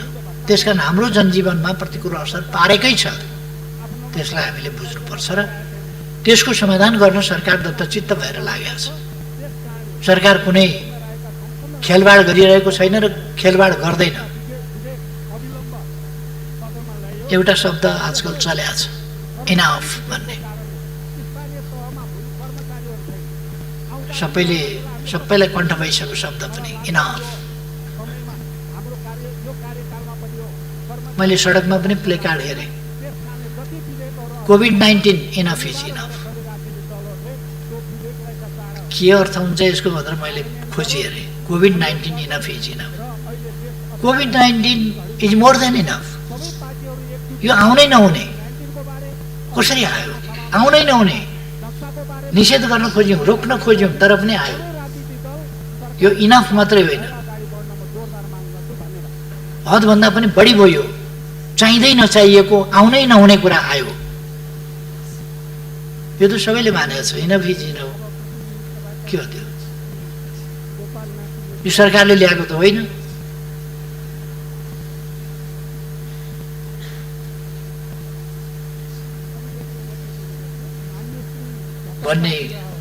भन्दै जाने सन्दर्भमा कतिपय मान्यजीहरूले पनि इनफ भएन र भनेर प्रश्न गर्नुभएको छ। कति हाम्रो समाज यही हो। समाजका मान्छे हामी हौँ, हामी जस्तै हुन्। कोही राम्रा छन्, कोही खराब पनि छन्। त्यसै कारण हामीले कानुन बनाएका छौँ, सुरक्षा प्रबन्ध गरेका छौँ, प्रहरी बनाएका छौँ, हिरासत बनाएका छौँ, जेल बनाएका छौँ। जेल किन बनाएका? नुवाकोटमा नयाँ जेल बन्दैछ, किन बनेको? सम्झाएर मात्रै हुन्थ्यो, अपराध हुँदैन थियो। सम्झाउँदा बुझाउँदा मात्रै भने हामी प्रवचन चलाउँथ्यौँ, रेडियो टेलिभिजनबाट प्रवचन चलाउँथ्यौँ, अरू ठाउँबाट प्रवचन चलाउँथ्यौँ। ज्ञान गुणका कुरा गुरुहरू, पण्डितहरू, जानकारहरू, धर्मशास्त्रका ज्ञाताहरू, यो लोक परलोक सबै बुझाउन सक्नेहरूका प्रवचन चलाउँथ्यौँ। मान्छे सप्रिन्थ्यो होला, जेल बनाउनु पर्ने थिएन। तर कतिपयलाई जति प्रवचन दिए पनि एउटा हिन्दीमा भनाइ छ, भैँसके आगे बिन बजाए भैँस रहे पौराए। भैँसीका अगाडि बिन बजाइराख्यो, भैँसी चाहिँ उघाएर बसेर म्याम गरेर। कतिपयलाई त्यस्तै हुन्छ, सिकायो तर उसले त्यो बुझ्दैन, बुझ्न चाहँदैन, बुझ्न मान्दैन र आफ्नो गलत काम गर्छ। दुःखद घटनाहरू घटेका छन्। तर ती दुःखद घटनाहरूप्रति सरकारको दृष्टिकोण के छ? सरकारले कसरी लिएको छ त्यसलाई? रुकुम घटना दुःखद घट्यो, त्यसभित्र अनेक अनुचित खालका चाहिँ सोचहरू होलान्, फिलिङ्स होलान्, भावनाहरू होलान् र गलत क्रियाकलाप हुँदै हो। कसरी भयो, के भयो, जसरी भए पनि मानिसहरू मारिए। यसमा सरकारमाथि हमला गर्नुपर्ने विषय सरकारले त्यहाँ त्यसरी घटना घटाएको हो र? सरकारले के गरेको छ त्यसमा भन्दा तत्काल मानिसहरू गिरफ्तार गरेको छ, मुद्दा चलाएको छ, थुनेको छ। अब गर्नु पर्थ्यो के त सरकारले? अपराधी बचाउन खोजेको छ र सरकारले? गिरफ्तार गर्न लापरवाही गरेको छ र सरकारले? अथवा त्यो घटना राम्रो भयो भनेको छ र सरकारले? अथवा सामान्य घटना हो भनेको छ र सरकारले? यस्तो हुनु ठुलो कुरो होइन भनेको छ र सरकारले? सरकारले यो नराम्रो कुरा हो, हुनै हुँदैन थियो र यस्तो अपराधिक घटना गर्नेहरूमाथि कारबाही गरिन्छ भनेको छ। तुरुन्त सुरक्षा निकायहरूले कदम चालेका छन्, मान्छे गिरफ्तार गरेका छन्, अपराधी गिरफ्तार गरेका छन्, छानबिन गरेका छन्। अझ गम्भीरताका साथ संसदले छानबिन समिति बनाएर, संसदीय छानबिन समिति पनि मैदानमा, कहीँ सरकारी तवरबाट मात्रै छानबिन उपयुक्त हुँदैन कि अझ संसदीय छानबिन पनि उपयुक्त आवश्यक छ कि भन्ने भएपछि हामीले संसदीय छानबिन समेत गराइरहेका छौँ। अनि यसमा सरकारको आलोचना गर्नुपर्ने ठाउँ कहाँनिर छ? एक ठाउँमा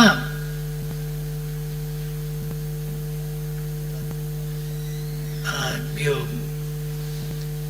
क्वारेन्टिनमा महिलालाई आइसोलेटेड ढङ्गले राख्नु पर्यो। एकजना महिला हुनुहुन्थ्यो, आइसोलेटेड ढङ्गले राख्नु पर्यो, राखियो। त्यहीँबाट खटाएका व्यक्तिहरू एकजना होइन 3 जना खटाएका।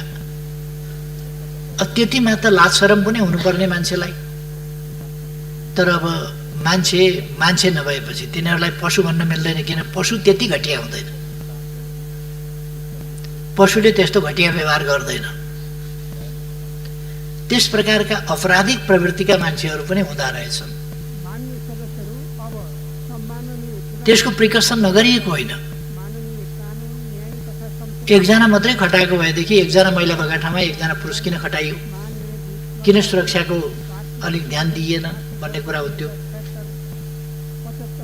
2 जना खटाएपछि पर्याप्त हुनुपर्ने 3 जना खटाएको छ, तर 3 जना अपराधिक मनोवृत्तिका कुकर्मीहरू निस्किए। बहुत दुःखको कुरा हो त्यो। मानव जातिका निम्ति एउटा कलङ्कको घटना हो, कलङ्कको प्रवृत्ति हो। त्यो प्रवृत्ति र त्यो व्यवहार अत्यन्तै जति निन्दा गर्दाखेरि पनि कम हुन्छ, दण्डनीय हो र सरकारले उनीहरूलाई गिरफ्तार गर्ने, दण्ड दिने काम तत्काल प्रारम्भ गरेको छ। सरकारले गराएको घटना होइन त्यो। सरकारले कसरी लिएको छ भन्दा यो निन्दनीय घटना हो, नहुनु पर्थ्यो, दुःखद घटना हो र यस अपराधलाई क्षमा गर्न सकिँदैन, अक्षम्य। त्यसकारण यसलाई कारबाही गर्नुपर्छ। सरकारले कारबाही गरेको छ। यसतर्फ सरकारको ध्यान नगएको होइन। त्यसकारण अब सरकारले गर्नु पर्थ्यो के त थप, गिरफ्तार गर्ने, कारबाही गर्ने बाहेक। भन्न सकिन्छ अझ धेरै सुरक्षाकर्मी राख्न पर्थ्यो। हामीसँग सुरक्षाकर्मी कति छन्, कहाँ कहाँ हामीले कति खटाएका छौँ, कत्रो भेल मानिसहरूको आएको छ र कति ठाउँमा सुरक्षाकर्मीको कत्रो चाहिँ टुकडी हामीले खटाएका छौँ र त्यो हरेक ठाउँमा पुग्न सक्छ कि सक्दैन, ती कुराहरूलाई पनि हामीले ध्यान दिनुपर्छ। र त्यहाँ गस्ती गर्ने कुराहरू भएको छ, अरू कुराहरू भएको छ, तर त्यस्तो मौका पारेर उनीहरूले चाहिँ अपराध कर्म गरे जसप्रति सरकार अत्यन्तै कडा दृष्टिकोणका साथ त्यस निन्दनीय घटनामा संलग्नहरूलाई अझैसम्मको कारबाही गर्छ। यसमा सरकारले कुनै लापरवाही गर्यो भन्ने कुरा होइन, लापरवाही गर्दा पनि गर्दैन र सरकार समाजलाई एउटा सभ्य सुसंस्कृत समाज बनाउन चाहन्छ। नेपाल एउटा सभ्य सुसंस्कृत सभ्यताबाट गुज्रिएर आएको र सांस्कृतिक उन्नति विकास गरेर आएको समाज हो। तर कोही कोही मानिसहरू अमानवीय, दानवीय, त्यस्ता खालका प्रवृत्तिका, अपराधिक प्रवृत्तिका व्यक्तिहरू फेरि पनि समाजमा हुन्छन्। यो कुरा देखिरहेको छ। त्यसकारण सजगता अपनाउनुपर्छ, सतर्कता अपनाउनुपर्छ र कसैले अपराध गर्यो भने त्यस्ता अपराध कर्मीहरूलाई कडाभन्दा कडा कारबाही गर्नुपर्छ, अपराध हेरिकन।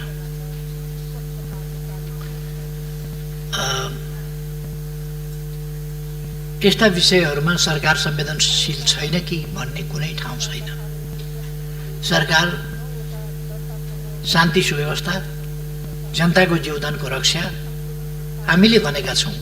यसै पनि हामीलाई सबभन्दा बढी जनताको ज्यानको सुरक्षाको, त्यो चाहे रोगका कारणले होस्, चाहे भोकका कारणले होस्, रोग वा भोक दुईटैबाट जनतालाई सुरक्षित राख्ने, जनताको सुरक्षालाई महत्त्व दिने, जनताको सम्मान, जनताका अधिकार कहीँबाट नखसिउन्, जनताको जीव धन लगायतको सुरक्षा र सम्मानको रक्षा, यी सबै कुराहरूमा सरकार सजग छ। सरकार एउटा पक्षमा अथवा जसो आउँदै जान्छ त्यसै होइन, योजनाबद्ध ढङ्गले सरकारका आफ्ना नीतिहरू छन्, कार्यक्रमहरू छन् र ती बहुतै स्पष्ट नीति र कार्यक्रमहरू छन्। यो प्रगतिशील सरकार हो, यो जनताको सरकार हो, यो देशभक्त सरकार हो, यो जनमुखी सरकार हो र यो समाजवाद उन्मुख सरकार हो। यसले सामाजिक न्याय र समानताका विषयहरूलाई त्यही गम्भीरताका साथ लिने र न्याय र समानता सहितको समृद्धि यसको लक्ष्य। त्यसै कारण समृद्ध नेपाल सुखी नेपाली हामीले भनेका छौँ। र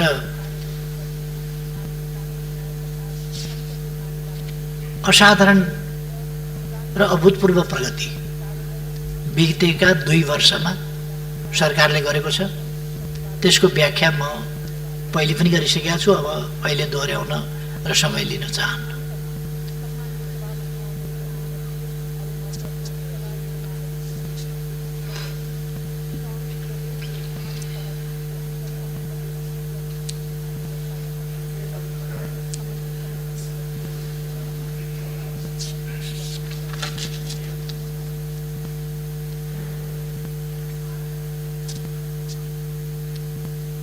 मान्य सदस्यहरू, अब विकास तथा प्रविधि समितिका माननीय सभापति श्री कल्याणी कुमारी खड्कालाई खानेपानी तथा सरसफाई विधेयक सम्बन्धी समितिको प्रतिवेदन 2000। मान्यजीहरूले उठाएका मूल प्रश्नहरू मैले हेर्दा यिनै कुराहरूको सेरोफेरोमा मान्यजीहरूले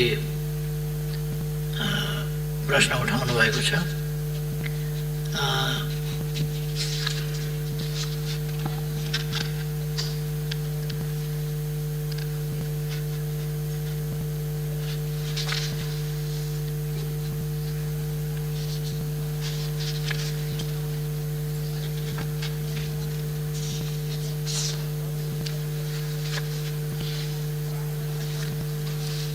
मलाई लाग्छ मुख्य रूपमा प्रश्नहरू यिनै प्रश्नको सेरोफेरोमा कोभिड-19 अथवा शान्ति सुरक्षा अथवा बजेट विनियोजन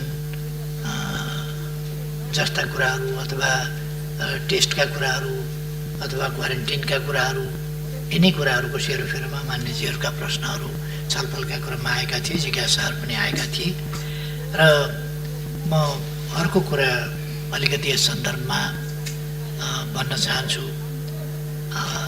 आज केही बेर अगाडि मात्रै यस गरिमामय सदनले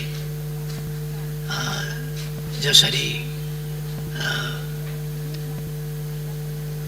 हामीले आफ्नो अतिक्रमित भूमि समेतलाई समेटेर नक्सा नेपाल सरकारले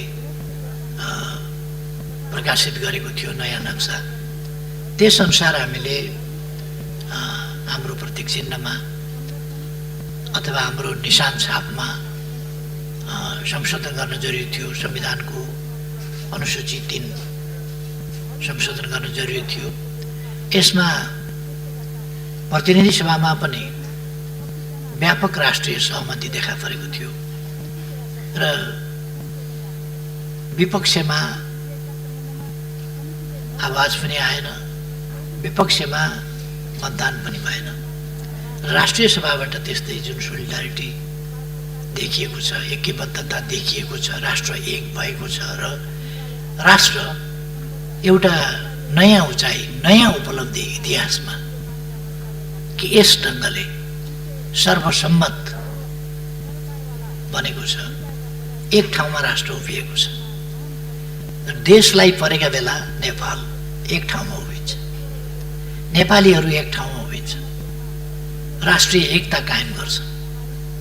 नेपालमाथि कसैले कुनै प्रकारको अन्याय गर्न खोज्यो भने त्यो सम्भव छैन। नेपालीहरूलाई विभाजित गर्न खोज्यो भने त्यो पनि सम्भव छैन।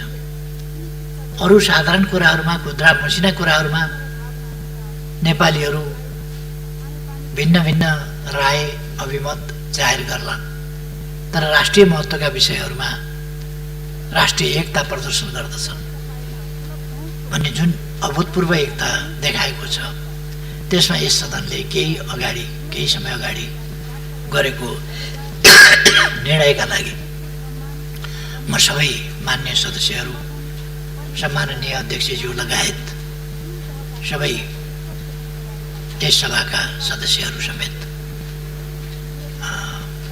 म हार्दिक धन्यवाद भन्न चाहन्छु। धेरै धेरै धन्यवाद छ साथीहरूलाई। अब यदि अहिले अझै पनि केही कुराहरू स्पष्ट रहेनन् भन्ने लाग्यो भने अथवा केही कुराहरूमा थप स्पष्टता आवश्यक छ भन्ने लाग्यो भने त्यस सम्बन्धमा स्पष्ट मैले पार्ने नै छु। मैले प्रतिनिधि सभामा यस सम्बन्धमा बोलेका कुराहरू पनि मान्यजीहरूले सुन्नै भएको छ। त्यसकारण यहाँ मैले अरू थप भनिरहनु पर्ला जस्तो लाग्दैन र अवश्य नै मान्यजीहरू स्पष्ट भएको हुनुपर्छ। यदि थप केही छ भने त्यो पनि म सुन्न र स्पष्ट पार्न तयारै छु। धन्यवाद। महोत्तरीको घटना भन्नुभयो क्या 575 जना हिजो मात्रै सङ्क्रमित भयो भनेर। सङ्क्रमित हिजो मात्रै भएका होइन, सङ्क्रमित फेला परेका हिजो त्यो त्यहाँ मात्रै फेला परेको सङ्ख्या यो हिजो होइन, यो महोत्तरीको सङ्ख्या हुनसक्छ। तर हिजो मात्रैको त देशभरिका क्वारेन्टाइनहरू वा अन्यत्रबाट गरिएका परीक्षणमा 500 लगभगको सङ्ख्या हिजो मात्रैको सङ्ख्या चाहिँ त्यहाँको मात्रै त्यो हुन सक्दैन, परीक्षणबाट प्राप्त भएको रिजल्ट पनि। तर जे होस् सङ्ख्या बढिराखेको छ र त्यसलाई नियन्त्रण गर्न सरकारले गम्भीरताका साथ ध्यान दिइरहेको छ, दिन्छ नै। र प्रदेश नम्बर 2 का महोत्तरी वा रौतहट जस्ता जिल्लाहरूमा थप पिसिआर मेसिन पठाउनु पर्ने, स्वाब टेस्ट गर्नुपर्ने, परीक्षण गर्नुपर्ने र क्वारेन्टाइनको उचित प्रबन्ध गर्नुपर्ने आवश्यकता त्यहाँ मात्रै होइन, विभिन्न ठाउँमा छ। क्वारेन्टाइनको WHO को के अरे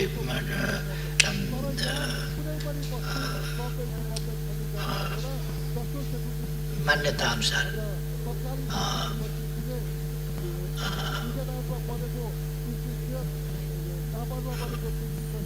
त्यस अनुसार हुन नसकेको कुरा मैले अघि नै भने कि यति ठुलो फ्लो आयो मानिसहरूको, जसबाट त्यति क्वारेन्टाइन हामी अनुमान गरौँ कि 2,44,000 मान्छे एक महिनामा आउँछ भने 2,44,000 मान्छे बस्नका लागि क्वारेन्टाइन निर्माण गर्न कति समय लाग्छ? कुनै पनि देशले सकेका छैन, कुनै पनि देशले। अमेरिकाले पनि सकेको छैन, रुसले पनि सकेको छैन, कसैले पनि सकेका छैन। र आइसोलेसनमा राख्दाखेरि पनि उनीहरूले इटली जस्तो देशले पनि सडकमा लगेर राख्नु पर्यो, आइसियुको सेवा सडकबाट दिन पर्यो, भेन्टिलेटरमा बस्न पर्ने अवस्थामा ल्याउनु, नत्र भने हस्पिटलमा ठाउँ पनि छैन, नल्याउनु बिमारी, आइसोलेसनमा बस्नु भनेर विकसित देशहरूले पनि घर पठाउने स्थिति बन्यो। हामीले अझ त्यस तहमा हात उठाइसकेका छैनौँ। अब भगवानको भरोसा छ, हामीबाट केही पनि हुन सक्दैन भनेर विभिन्न देशका कार्यकारी प्रमुखले भनेको र लाचारी प्रकट गरेको हामीले देखेका छौँ। हामीले त्यस्तो गरेका छैनौँ। हामी नियन्त्रण गर्न सक्छौँ र अहिलेको अवस्थामा जस्तो मैले यहाँ आँकडाहरू सुनाएँ, पहिले जुन जेठको महिनामा जुन आँकडाको स्थिति थियो, असारको पनि मैले 1, 2, 3 गतेको सुनाएँ, त्यसले 7,000 को आसपासमा 3 दिनमा, पहिले जेठको महिनामा या चैतदेखिको हेर्ने हो भने 7,000 को छ, जेठको महिना मात्रै हेर्ने हो भने त्योभन्दा बढीको छ दैनिक। त्यस्तो स्थितिमा अहिले अलिक तल झरेको छ र हिजोको आँकडा अनुसार लगभग 2,000 मा झरेको छ आउनेहरूको सङ्ख्या। यस ट्रेन्डलाई हेर्दाखेरि हामी श्रावणको अन्त्यतिरसम्ममा यसको पिक हुने अनुमान गर्न सक्छौँ अथवा भदौको सुरुतिर, र यो त्यसपछि ओह्रालो लाग्छ र हामी यसलाई क्रमशः नियन्त्रण गर्न सक्छौँ। तर अर्को कुरा के छ भने हामीलाई पनि बुझ्नु पर्यो, हाम्रा आनीबानी पनि बुझ्नु पर्यो, हाम्रा संस्कार पनि बुझ्नु पर्यो। त्यसले गर्दा दसैँ, तिहार र छठ जस्ता चाडहरू आउँदैछन्। सधैँ यी चाड रमाइला हुन्थे हाम्रा लागि, यसपल्ट यी चाडहरूले फेरि सङ्क्रमण बढाउँछन् भन्ने पनि अवस्था छ।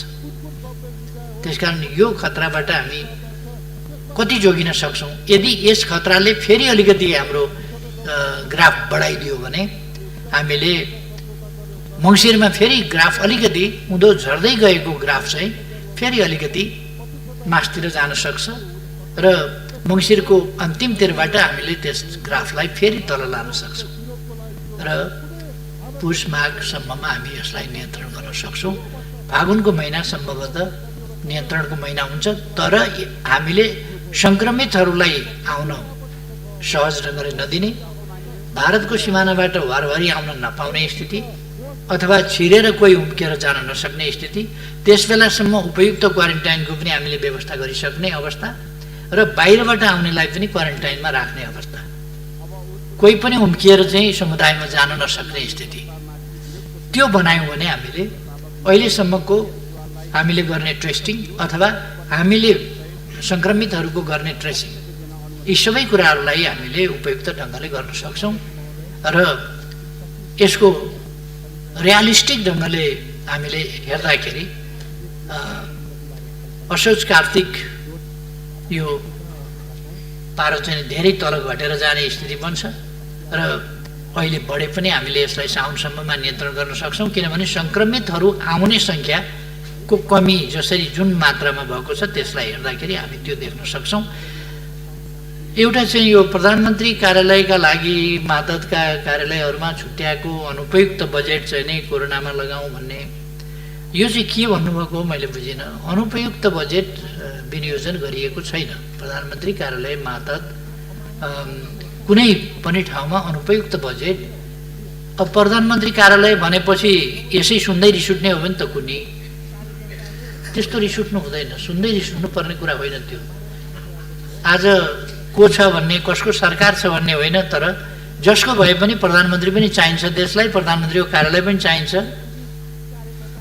आज कोही मन नपर्ला तर पनि त्यहाँ गरिएको विनियोजन चाहिँ अनुपयुक्त छ भन्ने त्यस्तो होइन। त्यसकारण कोरोनामा लगाउन बजेट हामीले व्यवस्था गरेकै छौँ हाम्रो क्षमता अनुसार। हामीले के बुझ्नुपर्छ भने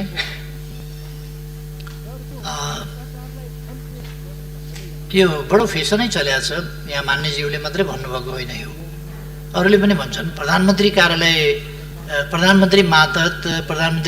मातहतका निकायहरूमा गरिएको अनावश्यक खर्चको विनियोजन जुन छ त्यो चाहिँ कोरोनामा लगाइयोस् भनेर, त्यो प्रधानमन्त्री कार्यालय मातहतको यो फेसन जस्तो कुरा होइन यो। त्यसकारण म आग्रह गर्न चाहन्छु त्यस्तो अनुपयुक्त बजेट, अनावश्यक बजेट त्यहाँ विनियोजन गरिएको छैन। कोरोनाको लागि उपयुक्त बजेट, आवश्यक बजेट विनियोजन गरेर हामी नियन्त्रण गर्छौँ। त्यसो गर्दा कुनै संस्थाप्रति या कुनै देशभित्र पनि राजनीतिक आग्रह जस्तो कुराहरू झल्किनु वाञ्छनीय हुँदैन। म त्यतापट्टि मान्यज्यूको ध्यान आकर्षण गर्न चाहन्छु। मैले अघि पनि भने कोरोनाले कुनै पनि सकारात्मक योगदान गरेन। अर्को मान्यजीले गर्नुभएको प्रश्न छ कि यसले गरेन नै, र यसले शारीरिक बिरामी मात्रै होइन, मानसिक बिमारी पनि, त्रासको स्थिति पनि, जसले गर्दाखेरि मानिसहरू डिप्रेसनमा जाने, डिप्रेसनको एउटा अनेक लक्षणहरू छन् डिप्रेसनका, त्यो लक्षणमध्ये एउटा लक्षण हो मरुमरु लाग्ने। एउटा डिप्रेसनको लक्षण हुन्छ मरुमरु लाग्ने। त्यो डिप्रेसनको लक्षणबाट मानिसहरूले आत्महत्या गर्छन्। सधैँ मान्छेले आत्महत्या गर्न सक्दैन जबसम्म मान्छे डिप्रेसनमा गएको छैन या सधैँ छ, ज्यानको माया लाग्छ। जैविक प्रवृत्तिमध्ये पहिलो प्रवृत्ति हो जीवन रक्षा। पहिलो प्रवृत्ति जैविक प्रवृत्ति नै हो, मानवीय मात्रै होइन। जुनसुकै जीव, जुनसुकै जन्तु, जुनसुकै जनावर, जुनसुकै कीट, जुनसुकै पतंग हरेक बाँच्न खोज्छ। कहिले कहिले हामी उपियाँ देख्छौँ, त्यसलाई यसो औँलाले थिच्न खोज्नुहोस्, तपाईँको औँलो त्यहाँ जाने बित्तिकै छड्केतिर फुत्त उफ्रिन्छ, फेरि अर्को ठाउँ यसो थिच्न खोज्नुहोस्, अर्कोतिर फुत्त उफ्रिन्छ, किनभने त्यो बाँच्नका लागि। मैले खाना खाँदाखेरि कहिले कहिले बाहिर ब्रेकफास्ट गर्दा या खाना खाँदाखेरि बाहिर बरन्डामा खान्छु। बरन्डामा खाएपछि काग मसँग खानेकुराको सम्बन्धमा अलिकति लडाइँ गर्न आउँछ। मलाई पनि भोक लागेको छ, आफै मात्रै एक्लै बसेर खाने, ल्याउ खाना भन्न आउँछ त्यो, मैले खाना दिन्छु। तर ऊ जबसम्म सुरक्षित छु, मसँग जाल जेल भएको छैन, धोका भएको छैन भन्ने यकिन हुँदैन, तबसम्म मैले खाना दिएको हुन्छु, खाँदैन। किनभने यसले मलाई कुनै ट्रिक त गरिरहेको छैन, यति नजिकै खाना दिएको छ, कसरी खाने? म खाना समाउन खोज्दाखेरि उसले मलाई समात्यो भने के गर्ने? उसले शङ्का गर्छ, यकिन गर्दैन। अनि उसले विचार गर्छ,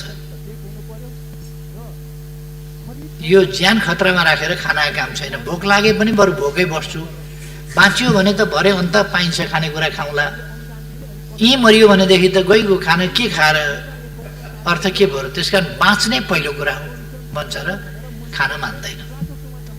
अनि अलिक परतिर साथ दिएपछि अब म सुरक्षित छु भन्छ र अनि खान्छ। सुरक्षा पहिलो कुरा हो।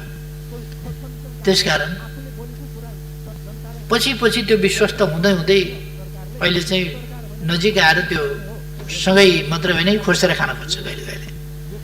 उसलाई विश्वास भयो कि यसले मार्दैन, यसले कुनै पासो थाप्दैन, जालजेल गर्दैन भनेपछि त्यो अलिकति टेम्ड भएको छ, अलिकति घरेलुपन त्यसमा आएको छ।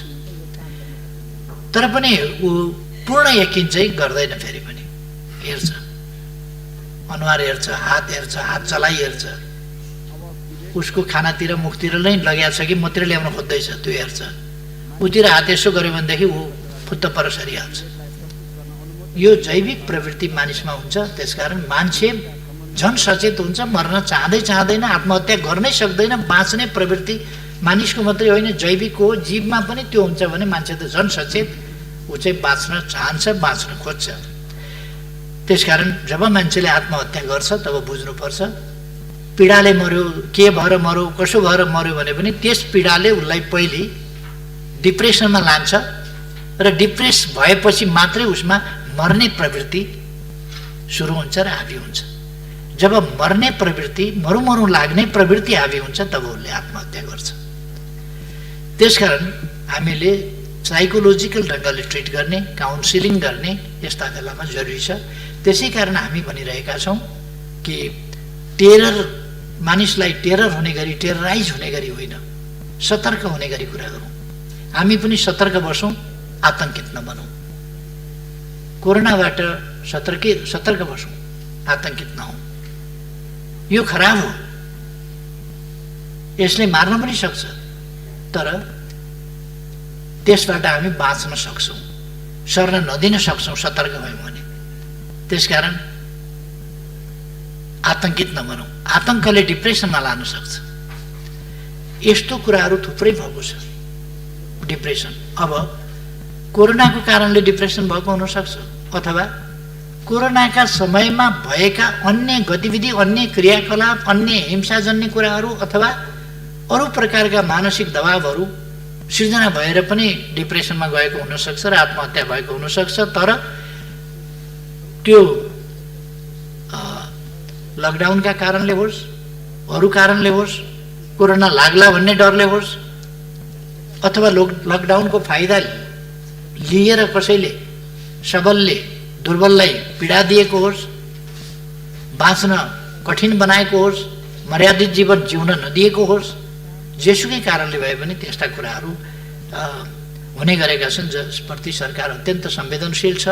र सामाजिक काउन्सिलिङ गर्ने कुरा, आतङ्कित नहुने कुरा, समाजलाई सभ्य र मर्यादित ढङ्गले चलाउनुपर्छ। हामी मानव जाति चाहिँ सभ्य हुनुपर्छ, परपीडक होइन, सहयोगी हुनुपर्छ भन्ने असल चेतनाका कुराहरू सम्प्रेषण गर्ने र मानिसलाई कोरोनाबाट पनि त्यही ढङ्गको सजगता दिने, आतङ्क होइन, त्यस सम्बन्धमा पनि हामीले प्रयास गरेका छौँ। सञ्चार माध्यमहरूलाई पनि हामीले भनेका छौँ कि सञ्चार माध्यमहरूले सचेत बनाउने, त्रसित बनाउने होइन, मान्छेलाई उच्च मनोबलको बनाउने, आतङ्कित होइन, उच्च मनोबलको, कि हामी सर्नबाट रोक्न सक्छौँ, जोगिन सक्छौँ, सरिहाल्यो भने पनि त्यसलाई पराजित गर्न सक्छौँ। नेपालीमा इम्युन सिस्टम धेरै राम्रो छ भनेर मैले धेरैपल्ट सकारण भनेको छु।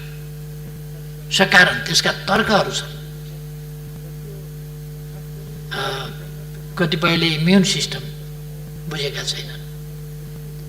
नेपालीहरूमा असाधारण इम्युन सिस्टम छ। एकाध उस्तै कमजोर भएका मान्छे, इम्युन सप्रेस गरेका मान्छे, त्यस्तोहरूलाई मात्रै खतरा हुन सक्छ। नत्र भने साधारणतया भन्ने हो भने नेपालीहरूमा जुन इम्युन सिस्टम छ त्यो लागेर पनि त्यसले लगिहाल्न सक्छ भन्ने कुरा छैन, होइन। त्यसै कारण 7177 जना सङ्क्रमित हुँदा जम्मा 20 जना, त्यो पनि अन्य रोगले गर्दा। यो कोरोना लागेपछि अब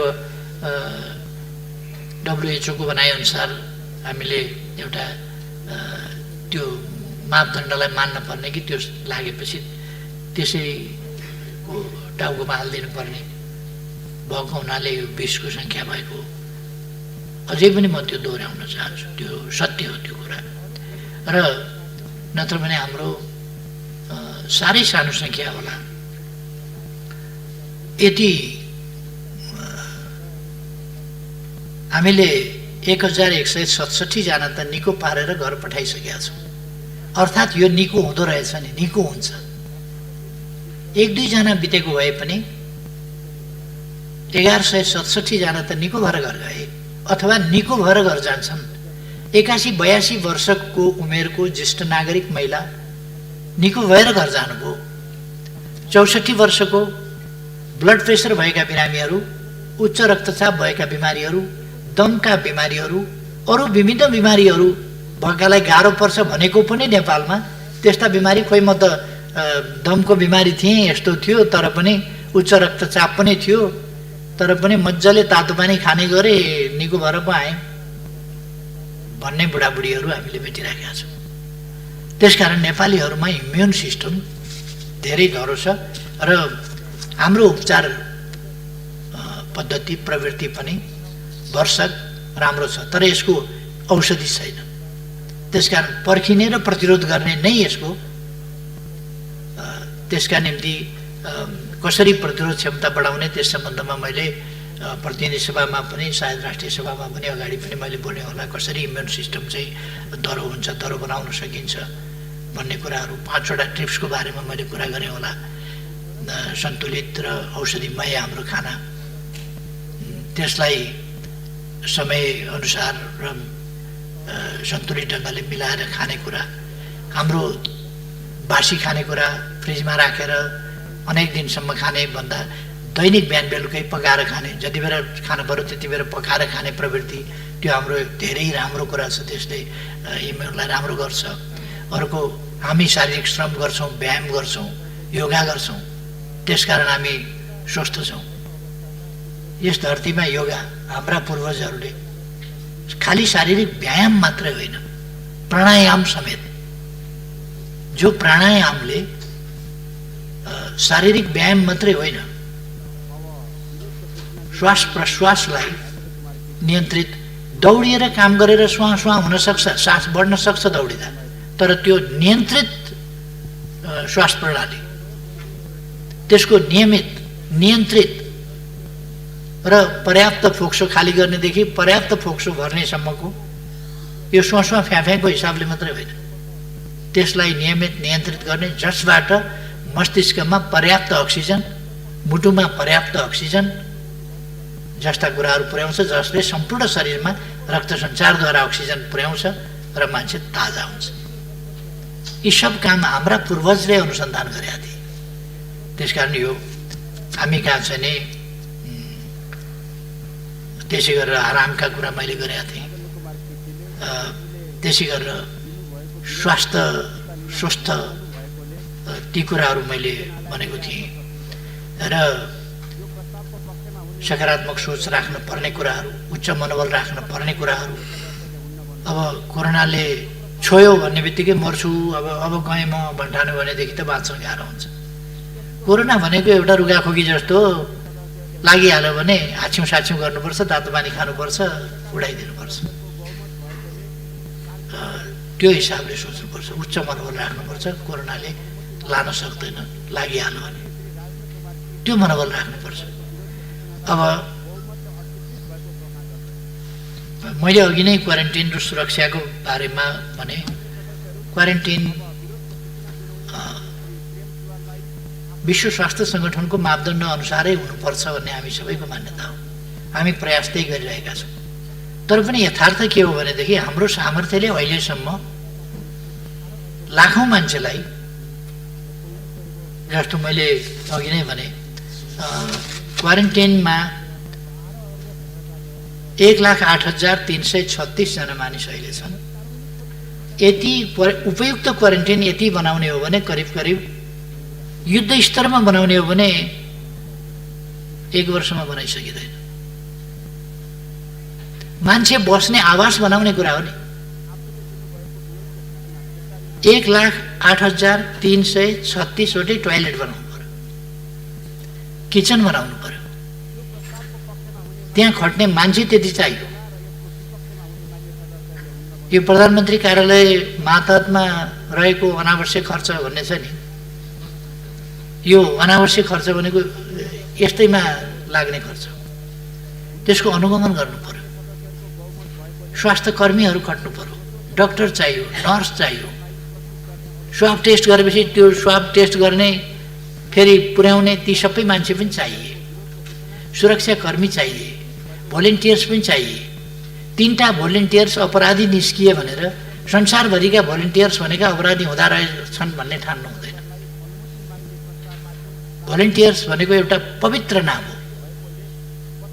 तर अब कोही कोही अनेक भेषमा पनि कुकर्मीहरू निस्किन्छन्। पवित्र भेषमा विभिन्न नामका, विभिन्न रङका बर्को ओढेर पनि भेटिन्छन्। त्यसो भनेर त्यस्तो बर्को ओढ्ने जति या त्यस्तो नामका वस्त्र धारण गर्नेहरू जति सबै त्यस्तै हुन्छन् भन्न सकिँदैन। कहिले कहिले एकदमै राम्रो काम गर्नुपर्ने, पुण्य काम गर्नुपर्ने ठाउँका मान्छेहरू अपुण्य अपराधिक क्रियाकलापहरूमा संलग्न भएको पनि पाइन्छ। तर सबैलाई जेनरलाइज त्यसमा गर्न हुँदैन। म साथीहरूलाई आग्रह गर्न चाहन्छु र सुरक्षाको प्रबन्धमा सरकारले थप सजगता यस्ता घटनाहरूबाट लिएको छ र लिन्छ। एउटा अत्यन्त राम्रो प्रश्न गर्नुभएको छ। मैले अस्ति चैत्रबाट कक्षा सुरु हुँदा मैले शैक्षिक अभिभावकत्व लिएका मुगुका विद्यार्थीहरूलाई काठमाडौँमै ल्याएर बोर्डर्स गर्ने, त्यसका निम्ति माघमा आमा बुवाहरू समेत बोलाउने ती कुराहरू अगाडि सारेको थिएँ। यहाँ फागुनमा उहाँहरूलाई बोलाउने र उहाँहरूले पनि बस्ने ठाउँ, स्कुल, बोर्डर्स कहाँ गरिन्छ त्यो हेर्ने र मैले त्यसै गरी सिरामा शैक्षिक अभिभावकत्व लिएका विद्यार्थीहरूलाई पनि त्यसै गरी पढाउने भन्ने सोचेका थिएँ। तर यो क्वारेन्टाइनको कारणले, लकडाउनको कारणले, आदि कारणले ती विद्यार्थीहरू पनि र अरू पनि त्यस्तैमा परेका छन्। अर्को, हामीले अस्ति 1 गतेबाट अनलाइन शिक्षा आदि भनेर सुरु गऱ्यौँ। तर नेपालको सुविधा, सहुलियत, पहुँच यी सबै कुरा समान छैनन् र सबै ठाउँमा पुर्याउन सकिएको छैन। त्यसकारण सबैलाई भएन भने कसैलाई पनि नगर्ने भन्न सकिँदैन। त्यसकारण हुन सकेका ठाउँहरूमा हामीले अनलाइन शिक्षा, अफलाइन शिक्षा, टेलिभिजन शिक्षा, रेडियो शिक्षा, विभिन्न ढङ्गले शिक्षा उपलब्ध गराउने ती कामहरू गरेका छौँ। जहाँ इन्टरनेट छैन त्यहाँ इन्टरनेट पुर्याउने कोसिस गरेका छौँ। तर सबै ठाउँमा कम्प्युटर, सबै ठाउँमा टेलिभिजन, सबै ठाउँमा टेलिभिजनको पहुँच अथवा त्यसको टावर, त्यसको प्रसारणको क्षमता आदि कुराहरू नै नपुगेका त्यस्ता ठाउँहरू छन् र इन्टरनेट नपुगेका ठाउँहरू छन्। त त्यस्ता ठाउँहरूका विद्यार्थीहरूप्रति हामी चिन्तित छौँ। कसरी त्यसमा पुरा गर्न सकिन्छ भन्ने कुराहरू यहाँले ध्यान आकर्षण गर्नुभयो। मैले आफूले शैक्षिक अभिभावकत्व लिएका विद्यार्थीहरूको बारेमा मलाई सम्झना छ, मैले बिर्सिएको छैन र ती विद्यार्थीहरूको खबर यहाँहरूले सुन्दै जानुहुनेछ भविष्यमा। मेरो विश्वास छ तिनीहरू त्यसै अनुसारको प्रगति गर्दै अगाडि बढ्नेछ। अरू ठाउँमा पनि मैले गरिब बालबालिकाहरूको कसरी उत्थान गर्न सकिन्छ, तिनीहरूलाई गरिबीबाट कसरी उन्मुक्त गर्न सकिन्छ र तिनीहरूको उज्जवल भविष्य कसरी बनाउन सकिन्छ, तिनीहरूलाई प्रतिस्पर्धी क्षमताका नागरिक, विश्वमै प्रतिस्पर्धी क्षमताका नागरिक कसरी बनाउन सकिन्छ हाम्रा देशका तमाम बालबालिकालाई, त्यतापट्टि पनि मेरो ध्यान गएको छ र सरकारको ध्यान गएको छ। तदनुसार हामी प्रयासहरू अगाडि बढाइरहेका थियौँ। आगामी वर्ष हामीले यस वर्ष यो नयाँ आर्थिक वर्षमा देशलाई साक्षर घोषणा गर्ने योजना बनाएका थियौँ, तर मलाई लाग्छ यस वर्ष हामीले साक्षर बनाउन सम्भवतः सक्दैनौँ, अर्को 1 साल पर्खिनुपर्छ जस्तो लाग्छ। त्यसकारण अहिलेको सरकार कुनै अव्यावहारिक कुराहरू गरिरहेको छैन। जस्तो हामीले यसै वर्ष साक्षर बनाउने भने पनि यस वर्ष साक्षर बनाउन सम्भव नहुन सक्ने अवस्था रहेको कुरा म साथीहरूमा जानकारी गराउन चाहन्छु। अर्को वर्ष सायद हामीले पर्खिनुपर्छ, तर फेरि अर्को एउटा ऐतिहासिक काम हामी गर्नेछौँ। अर्को वर्ष, अर्को आर्थिक वर्षबाट हामीले नेपाल निरक्षरता नभएको साक्षरहरूको, पढे लेखेका मान्छेहरूकै देश हो भनेर गर्व गर्ने ठाउँमा नेपाललाई एक सिडी फेरि माथि उठाउन सक्छौँ।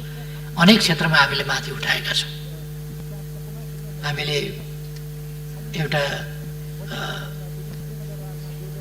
खुल्ला ठाउँमा शौच गर्ने खालको जुन एउटा स्तर थियो समाजको, त्यसलाई माथि उठाएर अब अनिवार्य रूपमा हरेकले शौचालयको प्रयोग गर्न सक्ने, पाउने र गर्ने प्रवृत्ति र सुविधा त्यस ठाउँमा देशलाई पुर्याएका छौँ र एउटा सभ्यताको माथिल्लो सिँढीमा उठाएका छौँ।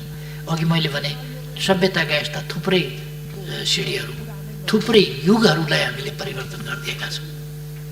सडकमा भिखारी देखिने युग समाप्त भएको छ, बालबालिका सडकमा देखिने युग समाप्त भएको छ, भिख मङ्गा सडकमा देखिने युग समाप्त भएको छ, सडक मानव देखिने युग समाप्त भएको छ र अब यसै गरी निरक्षर देश भन्ने मापदण्ड त्यो पनि एक स्तर माथि देश उठ्नेछ र हामीले दिगो विकास लक्ष्यका मापदण्डहरूमा, थुप्रै मापदण्डहरूमा हाम्रो रेकर्ड राम्रो छ। नीति कार्यक्रम र बजेटमा पनि आइसकेको कुरा हो। हाम्रा प्रमुख मापदण्डहरूमा 14वटा मापदण्डमा हामी अगाडि छौँ र नेपालको प्रगति उल्लेखनीय छ र यस्ता मापदण्डहरूका आधारमा हामी थुप्रै ठाउँमा प्रशंसित पनि भएका छौँ। नेपाल, हाम्रो प्रगति, हाम्रो लोकतन्त्र, यस लोकतन्त्रले दिएका उपलब्धि, यस लोकतन्त्रमा स्मुथली हामीले समाज परिवर्तनको क्रमलाई अगाडि लगेका कुरा, सङ्घीयता कार्यान्वयनको कुरा, संविधान कार्यान्वयनको कुरा जुन स्मुथनेसका साथ हामीले लगेका छौँ त्यसलाई संसारले प्रशंसा गरेका छ। हामीले हिंसाको अन्त्य गरेर शान्तिको दिशामा जुन प्रगति गरेका छौँ, शान्ति प्रक्रियालाई जसरी प्रारम्भ गऱ्यौँ, अगाडि बढायौँ र समाजमा शान्ति स्थापना गऱ्यौँ, यी कुराहरू अगाडि बढेका छन्। अब अहिले केहीहरूले हल्ला चलाएका छन्, पढ्न अल्छी लाग्छ कि क्या हो। एमसीसी पढेका मान्छे मैले त्यति भेटिनँ।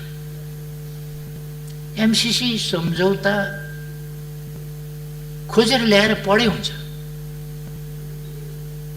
पढ्ने भन्दा हल्लाका भरमा कुद्ने र जसरी भए पनि विरोध गर्न पाए भयो भन्ने कस्तो चिन्तन। खुट्टाले टेकेर हिँड्न छोडेर टाउकाले टेकेर, त्यो हातले टेकेर खुट्टा ठाडा पारेर हिँड्ने अभ्यास गर्न किन जरुरी छ? खुट्टैले टेकेर हिँड्नुपर्छ। खुट्टाले टेकेर हिँड्ने भनेको जे त्यसमा प्रबन्ध छ त्यो प्रबन्ध पढेर त्यो प्रबन्धमा ठिक बेठिक यहाँ छ भनेर भन्नु चाहिँ एउटा कुरा हो। लहैमा लौ अमेरिकी सेना आउने भयो, कहाँ पढ्छन्, के पढ्छन्, अचम्म लाग्छ मलाई। कागले कान लगो भन्दाखेरि लाँदा त दुख्छ होला नि अलिकति, त्यो दुख्या छैन भने होइन होला त भन्ने थाहा पाउनु पर्यो नि पहिले। दुख्या छैन तैपनि सुटुकै लगेछ कि भन्ने हो भने पनि छाम्नु पर्यो नि कान छ कि छैन यहाँ भनेर। दुखे पनि वास्ता नगर्ने, छ कि छैन पनि नछाम्ने अनि लयमा कुद्ने, यो प्रवृत्ति बडा अचम्म लाग्छ मलाई। अहिले सडकको पनि विषय बनेको छ, अन्तको पनि विषय बनेको छ। यो सान्दर्भिक अहिलेको विषय यहाँको नभएको हुनाले म यसमा धेरै अगाडि जान चाहन्न, तर पढे हुन्थ्यो नि सम्झौतामा के लेखा छ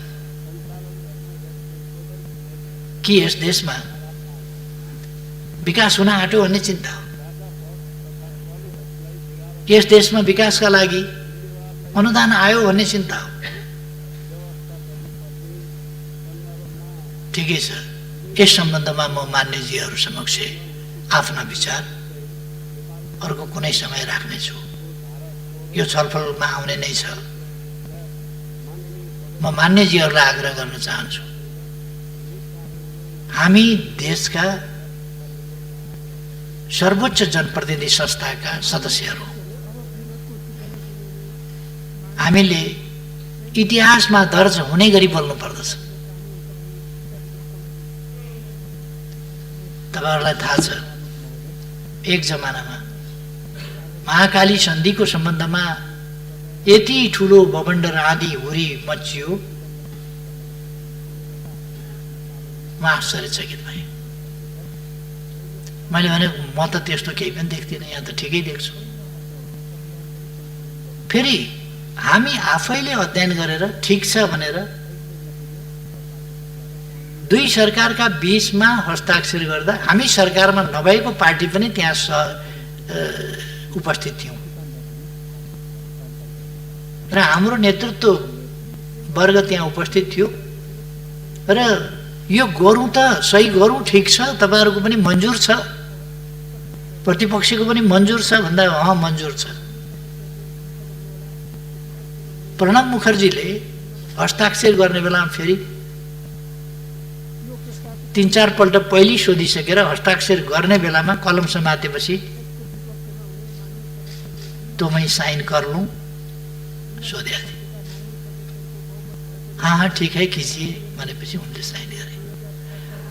पछि हाँ ठीक है कीजिए भन्ने साथीहरू बुर्क उफ्रिया देखेपछि मैले अलिकति कडा शब्द प्रयोग गरेका थिएँ। त्यति बेला हामीले कहीँ गाँजा भाङ धतुरो केही त खाएको थिएन होला। हाम्रो जस्तो देश चलाउने तहका मान्छेहरू, नीति नियम र कानुन बनाउने तहका मान्छेहरूले देशलाई सर्वोपरि राखेर विचार गर्न पर्दछ। फेरि पनि हरेक विषयमा पक्ष विपक्ष आरोप प्रत्यारोपको विषय होइन, हाम्रा भनाइहरू इतिहासमा दर्ज हुनेछन्।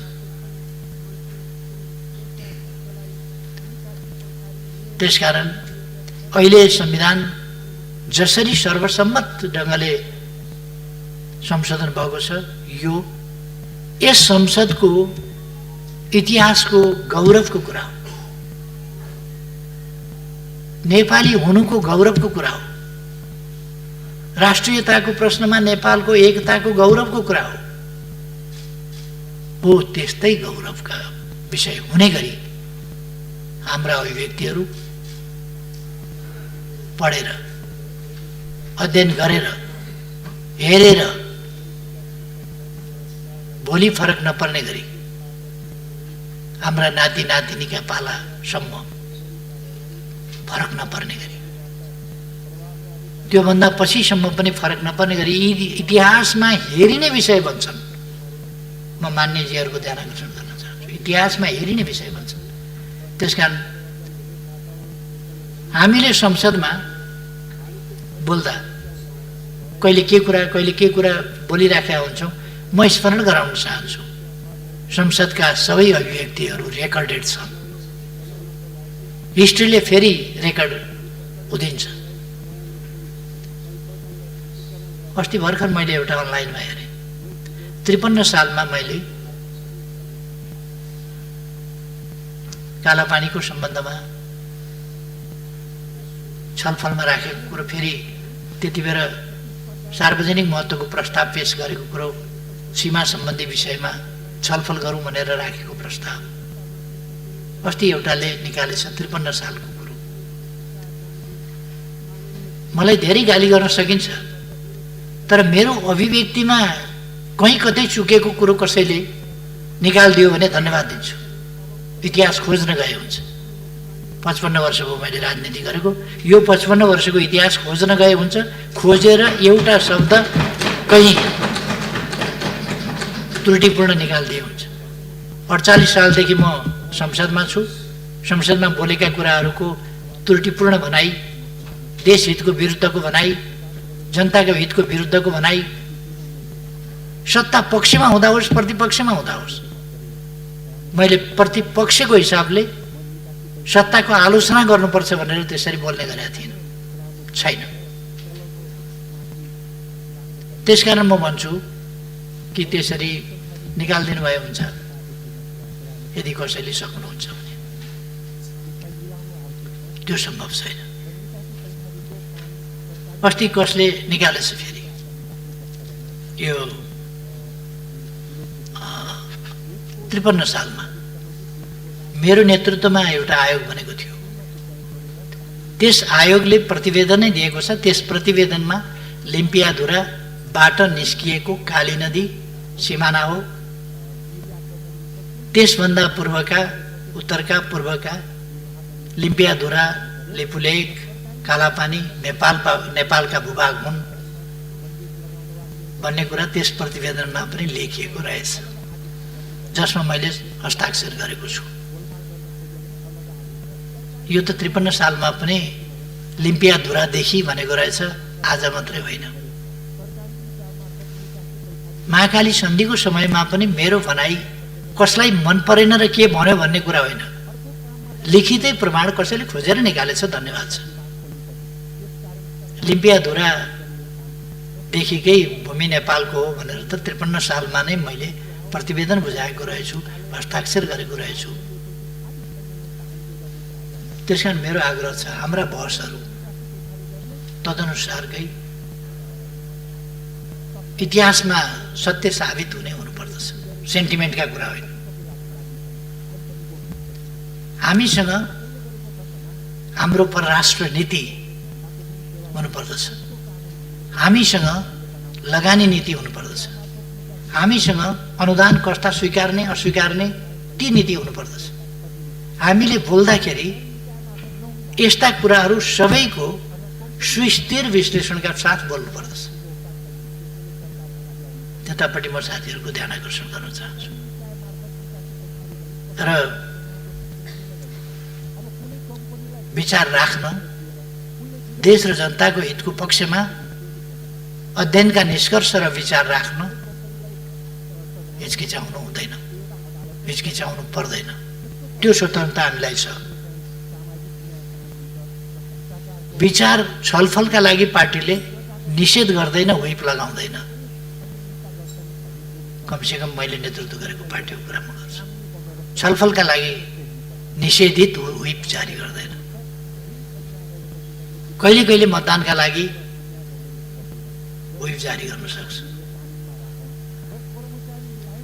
कहिले कहिले त्यो पनि गर्दैन। जे होस्, म मान्यज्यूहरूलाई धन्यवाद भन्न चाहन्छु। यस दिशामा हामीले हाम्रो संसदलाई, सिङ्गो संसदलाई, सिङ्गो सङ्घीय संसदलाई, त्यो प्रतिनिधि सभा होस् वा राष्ट्रिय सभा, यसलाई गरिमामय, जनताको नजरमा विश्वसनीय, अत्यन्तै फलदायी, देश र जनताका हितमा साँचो अर्थमा सजग ढङ्गले उभिने संस्थाको रूपमा अगाडि लानुपर्छ। र म मान्यजीहरूको जुन प्रयास छ त्यसलाई धन्यवाद भन्न चाहन्छु र आफ्नो भनाइ टुङ्ग्याउँछु। धन्यवाद।